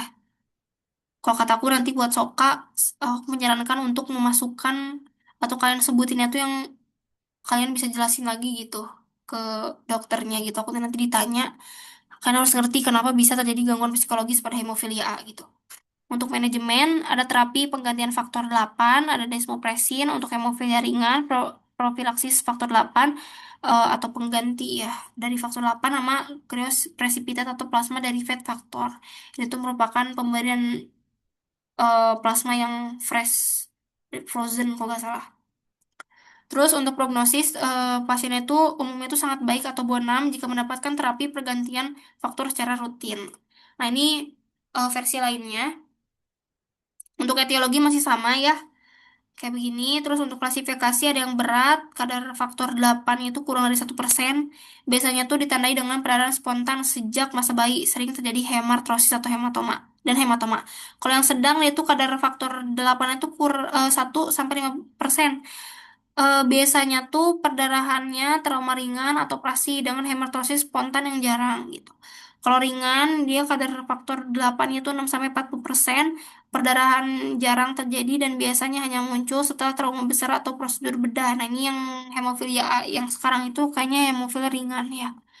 Terus untuk patgen fatvisnya gitu ya, ini eksting karena ada faktor eksting resesif alias tadi faktor keluarga juga ya, ada keturunan gitu, herediter sama ada ada mutation juga menyebabkan adanya genetik defect pada kromosom X atau ada kerusakan pada si kromosom X tadi, ada yang tadi ada mutasi dari si kromosom yang lebih spesifiknya tuh di mutasi gen faktor 8-nya gitu.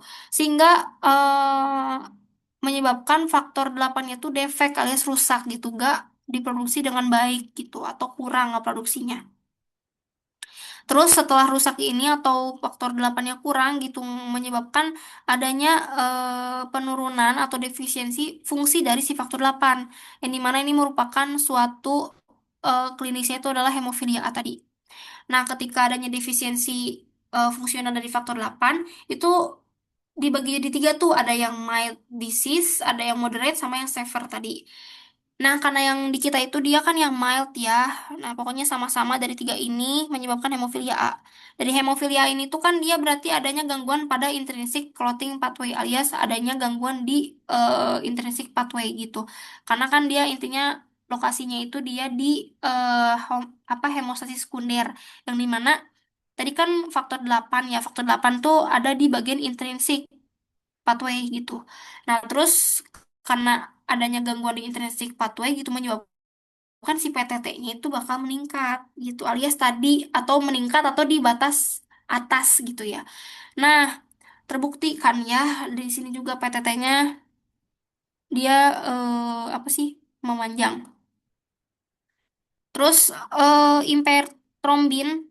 Nah, sorry. Kalau dari intrinsic pathway ini dia tuh membuat adanya si trombinnya tuh apa ya berarti bermasalah berarti ya, kayak ada masalah di trombinnya nih yang menyebabkan adanya bleeding pasca injury alias perdarahan setelah injury gitu yang enggak selesai-selesai, terus mudah memar, adanya epistaxis, terus bleeding pada orofaringeal atau di bagian orofaringeal itu berarti di daerah tenggorokan ke bawah lah ya. Terus ada hemotrosis atau bleeding pada sendi, terus bleeding pada gastrointestin atau berarti di sistem cernanya.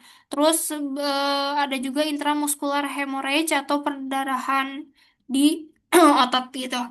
Nah, dari semua ini itu tuh menyebabkan darahnya tuh terakumulasi di dalam jaringan otot atau jaringan halus. Terus ada perluasan muscle bleeding menyebabkan kalau perluasan muscle bleeding atau perluasan si perdarahan di otot menyebabkan adanya pressure gitu pada ototnya itu meningkat. Kalau darah kalau misalnya darah terakumulasi atau terkumpul di dalam otot atau jaringan halus itu bakal adanya pembengkakan lokal gitu.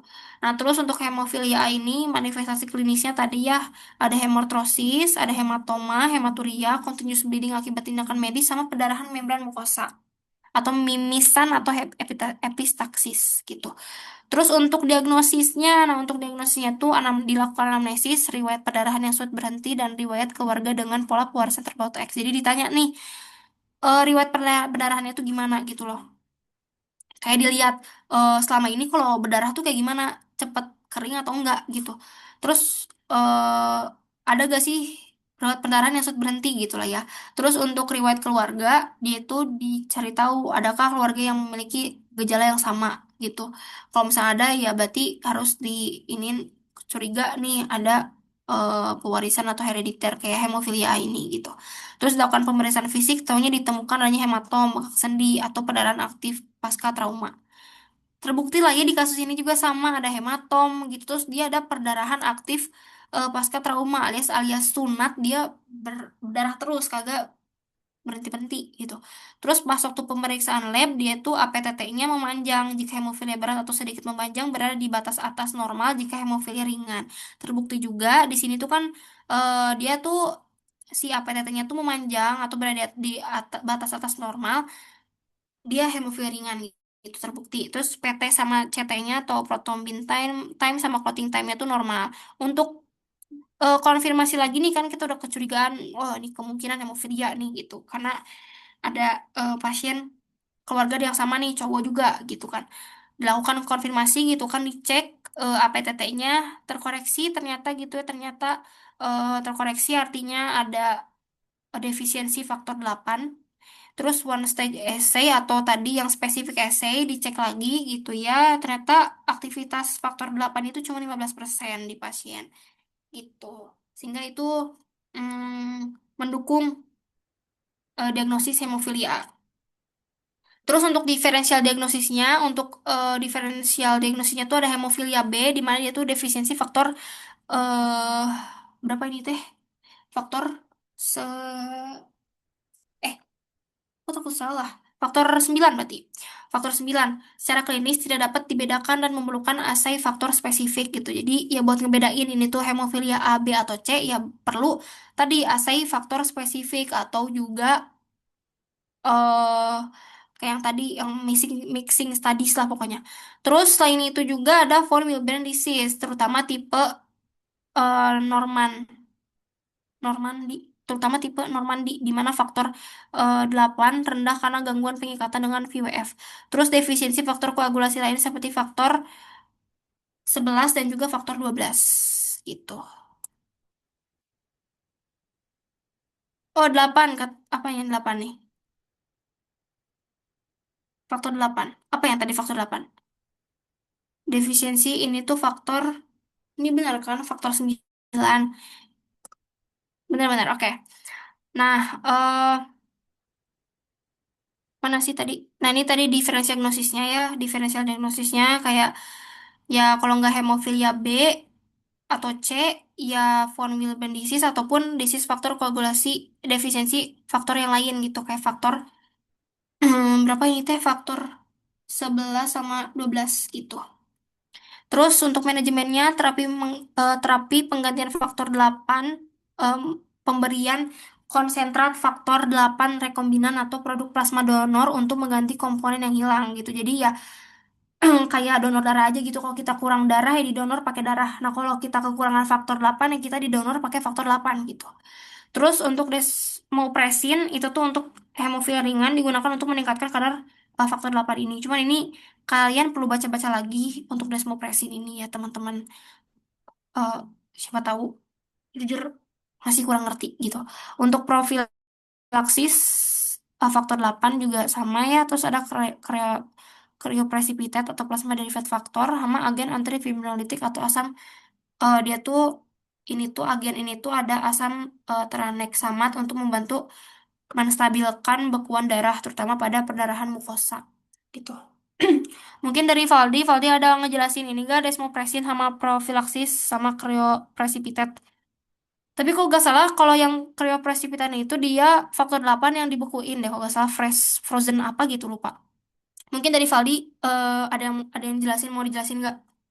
Terus selanjutnya ada komplikasi. Nah, untuk komplikasinya ada perdarahan interkranial karena spontan atau setelah trauma ringan, kerusakan sendi kronis atau tadi hematrosis. Terus ada infeksi akibat transfusi sama neuropati. Penekanan saraf tepi oleh hematoma gitu. Karena ini hilangnya sensasi atau kelemahan otot. Untuk prognosis tadi udah disebutin itu umumnya sangat baik atau bonam jika mendapatkan terapi penggantian faktor secara rutin sehingga memungkinkan pada untuk hidup sehat dan produksi secara normal. Nah, untuk nice to know-nya ya teman-teman untuk kan ini tuh tentang prognosis yang baik bonam-bonam gitu-gitu. Jadi di prognosis ini tuh ada tiga, ada coad vitam, ada coad sanationam, sama coad fungsionam. Nah, kalau yang coad vitam itu untuk memprediksi kelangsungan hidup. Kalau misalkan dia tuh kira-kira hidupnya panjang apa mati, maksudnya tuh hidupnya panjang apa pendek gitu, atau enggak dia kemungkinan bakal meninggal atau gimana gitu. Kalau untuk yang sanationam itu untuk kesembuhan, dia itu bakal sembuh atau bakal timbul lagi nih si penyakitnya gitu. Terus kalau yang fungsional untuk fungsi organ, kira-kira fungsi organnya tuh dia bakal yang tadi ya bakal fungsi organ itu bakal normal kembali atau mungkin masih tetap ada kelainan ataupun gangguan gitu. Nah, untuk yang dari ketiga ini tuh sama-sama aja sebenarnya ada arsanam, adbonam. Sorry, kalau arsanam itu dia berarti baik alias sembuh total gitu. Disebutnya arsanam. Tapi intinya kalau yang coarvitam, sanationam sama fungsionam, dia itu ada tiga, ada bonam, dubia, sama malam. Kalau bonam dia artinya baik, artinya tuh kondisi umumnya tuh membaik atau stabil. Ini tuh umumnya tuh membaik, berarti bukan sembuh total, tapi dia tuh membaik gitu. Kalau yang dubia itu dia tuh ragu-ragu gitu. Dan dubia ini tuh ada tiga, ada dubia yang ragu-ragu atau tidak tentu, sulit diprediksi, ada dubia arsanam, dia tuh atau bonam ragu-ragu tapi cenderung sembuh. Tapi kalau dubia ad malam ragu-ragu tapi dia cenderungnya tuh memburuk gitu. Nah, ad malam itu dia buruk atau jelek, kemungkinan besarnya tuh gak sembuh, komplikasi tinggi atau mengancam jiwa. Nah, kalau yang tadi untuk prediksi kelangsungan hidup kan berarti dia untuk ad bonamnya berarti kan dia bakal membaik lah ya, stabil gitu. Kelangsungan hidupnya bakal tetap hidup gitu. Kalau untuk dubianya, eh, ya sulit diprediksi gitu, ragu-ragu. Kelangsungan hidupnya mungkin dia bakal, tapi ya ragu-ragu lah. Kalau untuk kan malam, dia berarti untuk kelangsungan hidup gak, berarti mengancam jiwa kok gitu. Kalau yang kesembuhan, berarti kalau yang adbonam, ya bakal membaik gitu. Kalau yang dubia ragu-ragu, kalau yang malam kemungkinan besar gak bakal sembuh gitu. Kalau yang fungsional atau fungsi organ ini berarti admonamnya kayak oh stabil nih fungsi organnya atau membaik, dubia ragu-ragu, terus kalau yang malam mungkin komplikasi tinggi gitu. Bisa komplikasi tinggi atau gak sembuh gitu. Ya, ini kalau fungsi organ sih harusnya komplikasi tinggi ya, teman-teman. Terus selanjutnya yang terakhir ada patomekanisme. Nah, di sini H berumur berapa tahun? Umur 5 tahun, anak laki-laki gitu ya. Dia tuh ada paman dari ibu memiliki keluhan serupa, terus hanya juga seorang laki-laki gitu ya. Di mana paman dari ibu memiliki keluhan serupa sehingga kemungkinan ibunya tuh H carrier. Ibu H itu carrier. Terus karena H juga seorang laki-laki kemungkinan mendapatkan gen resesifnya tuh tinggi. Nah, dari kedua ini tuh ada faktor genetik tadi gitu ya. Tadi X yang resesif gitu sehingga terjadi mutasi gen, terbukti gitu terjadi mutasi gen di 28 q di lengan Q-nya gitu di kromosom X sehingga adanya defisiensi faktor 8. Terus diketahui juga ada SC faktor 15% doang. Terus ketika defisiensi faktor 8 ini artinya ada intrinsik pathway yang terganggu sehingga ada gangguan koagulasi. Ketika ada gangguan koagulasi ternyata faktor 10-nya itu tidak teraktivasi. Ya, faktor 10 itu tidak teraktivasi sehingga common pathway-nya juga terganggu. Ketika common pathway-nya terganggu gitu ya, pembentukan fibrin juga otomatis terganggu. Nah, ketika ketika pembentukan fibrin terganggu, ada gangguan aktivasi TAFI sama gangguan produksi fibrin.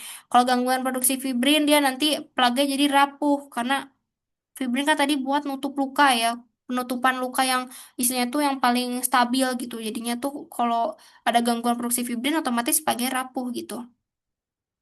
Terus ada gangguan aktivasi TAFI. Jadinya tuh ketika kalau misalkan ada aktivasi TAFI gitu ya, kan tadi si fibrinolisnya tuh jadi melambat jadinya tuh.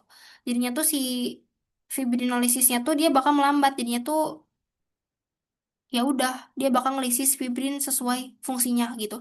Tapi kalau misalkan si fibrinnya itu terganggu gitu, otomatis nanti si laju fibrinosnya itu tadi meningkat ya teman-teman.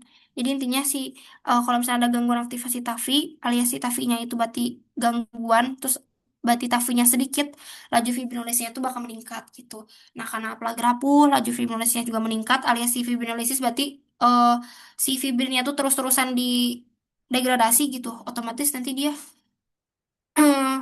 apa ya namanya? Perdarahan terus menerus jadi si lukanya tuh nggak tertutup dengan sempurna gitu. Terus ketika kondisi laju fibrinosisnya tuh meningkat, terus plaknya rapuh, terus kita mendapatkan trauma atau mendapatkan suatu luka gitu. Alhasil gitu, kalau misalnya mendapat traumanya nih, yang pertama, Ketika terbentur atau terjatuh, terjadi robekan pada vena atau arteri, continuous bleeding akhirnya. Terus darah terakumulasi di dalam jaringan, jadi hematom. Terus kalau misalnya terbentur terjatuh, mengalami mikrotrauma atau trauma kecil gitu ya, kayak kesandung atau terbentur gitu. Kapiler di kulitnya pecah, menyebar di antara lapisan dermis. Dirinya mudah ekimosis sejak usia 2 tahun. Sebenarnya ini ya sih memar sih ya ekimosis gitu. Terus yang paling di kasus banget gitu ya mendapatkan traumanya tuh karena sirkumsisi atau sunat gitu ya hemostasis primernya tuh normal, hemostasis sekundernya yang abnormal menyebabkan continuous bleeding, jadinya active bleeding eksternal. Nah, active bleeding eksternal itu yang dimaksud maksudnya tuh ya continuous bleeding gitu, maksudnya tuh jadi kayak pendarahan aktif atau perdarahan berkelanjutan di bagian luar gitu.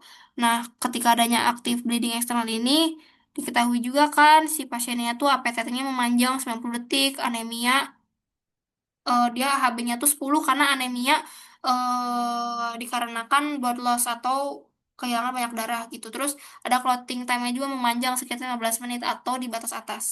Nah, karena yang merah-merah ini gitu ya, karena suatu kejadian tersebut gitu, tadi ada hematom, ada ekimosis, terus APTT-nya memanjang, anemia, terus ada clotting time, karena sirkumsisi tadi gitu ya, maka si pasien itu, oh sama spesifikasi faktor juga tadi ya, sama defisiensi faktor 8 gitu, maka si pasien itu didiagnosis sama dokter hemofilia A, begitu teman-teman. Jadinya terjadilah si hemofilia A ini di pasien H ini. Selesai deh, well done, thank you ya teman-teman semuanya. Bismillah sokanya tuh, amin ya Allah. Nah, kira-kira ada pertanyaan nggak?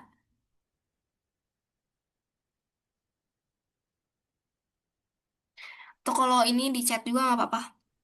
Punten mau nanya, Nasya, Boleh. di Patmek barusan, Di apa? Di eh, Padmek ya? ya, yang dari keterangan Keterangan pembentukan fibrin terganggu, terus pembentukan garis fibrin. panah, ya, di atas, terus itu di tengah juga. Ya. Garis ke bawahnya dari gangguan aktivasi TAFI sama gangguan produksi fibrin itu, garis itu maksudnya kemungkinan.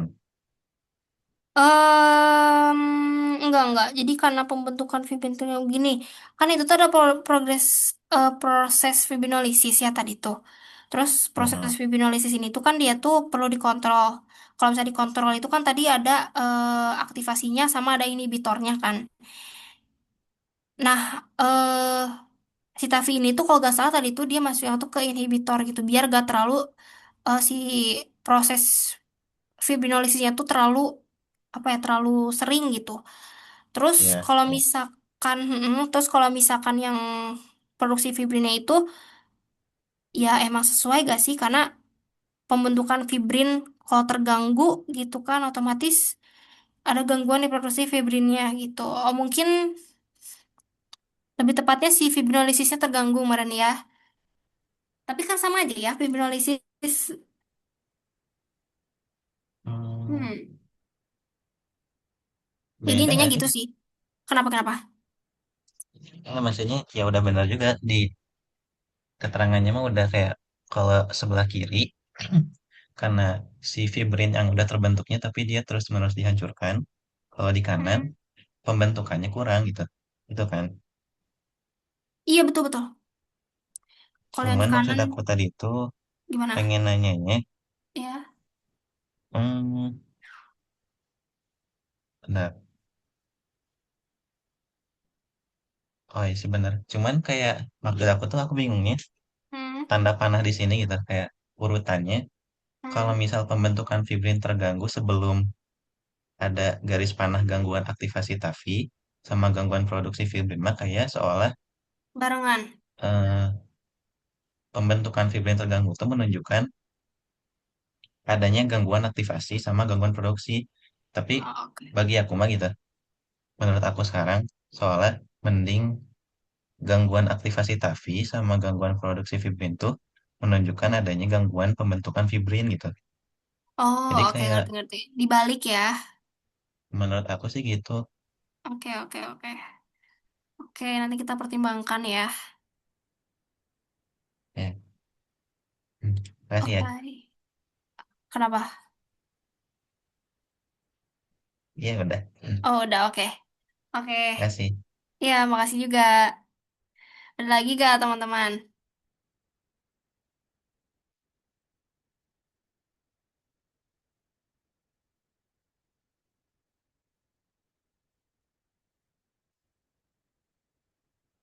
Sua-sua Hadir. yang dari tadi kan ada faktor koagulasi itu nyambungnya gimana? Apa gimana? Faktor koagulasi kenapa? Ya coba coba lihat chat soal aku di chat Chat. Chat di mana? WhatsApp. Bentar.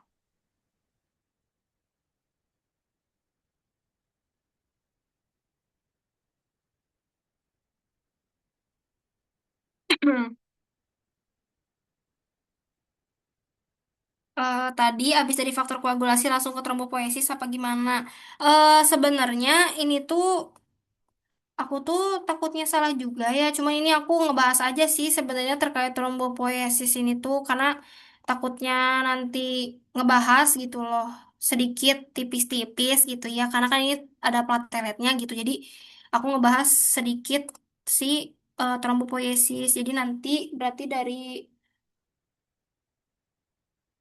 sorry maksudnya mana sih platelet bentar ya. Ini dari platelet ini, dari platelet kan ngebahas tadi fungsi, definisi, terus strukturnya, udah strukturnya kayak gitu-gitu kamu ngebahas terus ngebahas trombopoiesis.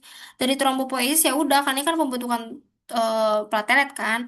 Beres dari situ udah deh kamu ngebahas komponen komponen hemostasis selanjutnya yaitu faktor koagulasi gitu. Jadi beda ya antara faktor koagulasi sama trombopoiesis gitu. Oke, makasih Sua. Yups. Ada lagi gak teman-teman?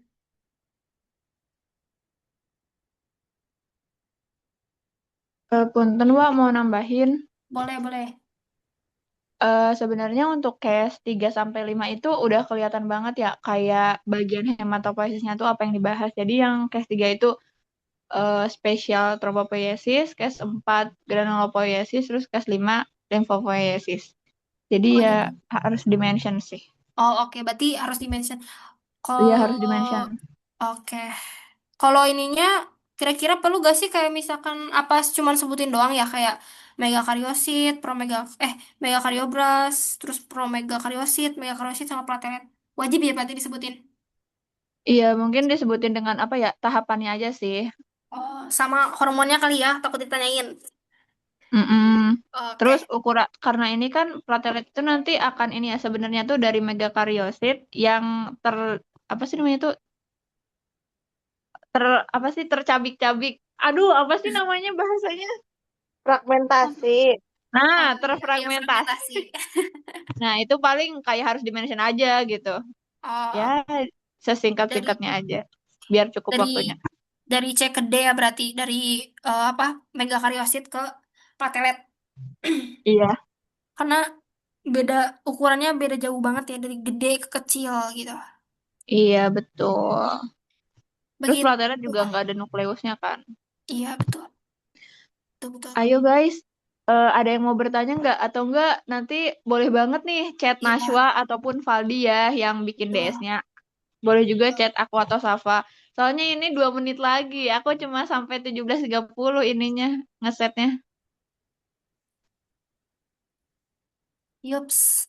Ya paling dilanjut nanti aja kalau misalnya di chat ya teman-teman. Bismillah sukanya A ya teman-teman. Amin. Amin. Ya udah. Terima kasih banyak ya Najwa. Iya, Terima kasih makasih banyak banyak juga. Valdi. Semoga ilmunya memberikan manfaat dan berkah. Selamat berbuka Amin. teman-teman semuanya. Ya, selamat buka. Makasih juga ya teman-teman semuanya atas waktunya. Terima kasih telah mendengarkan dengan baik gitu.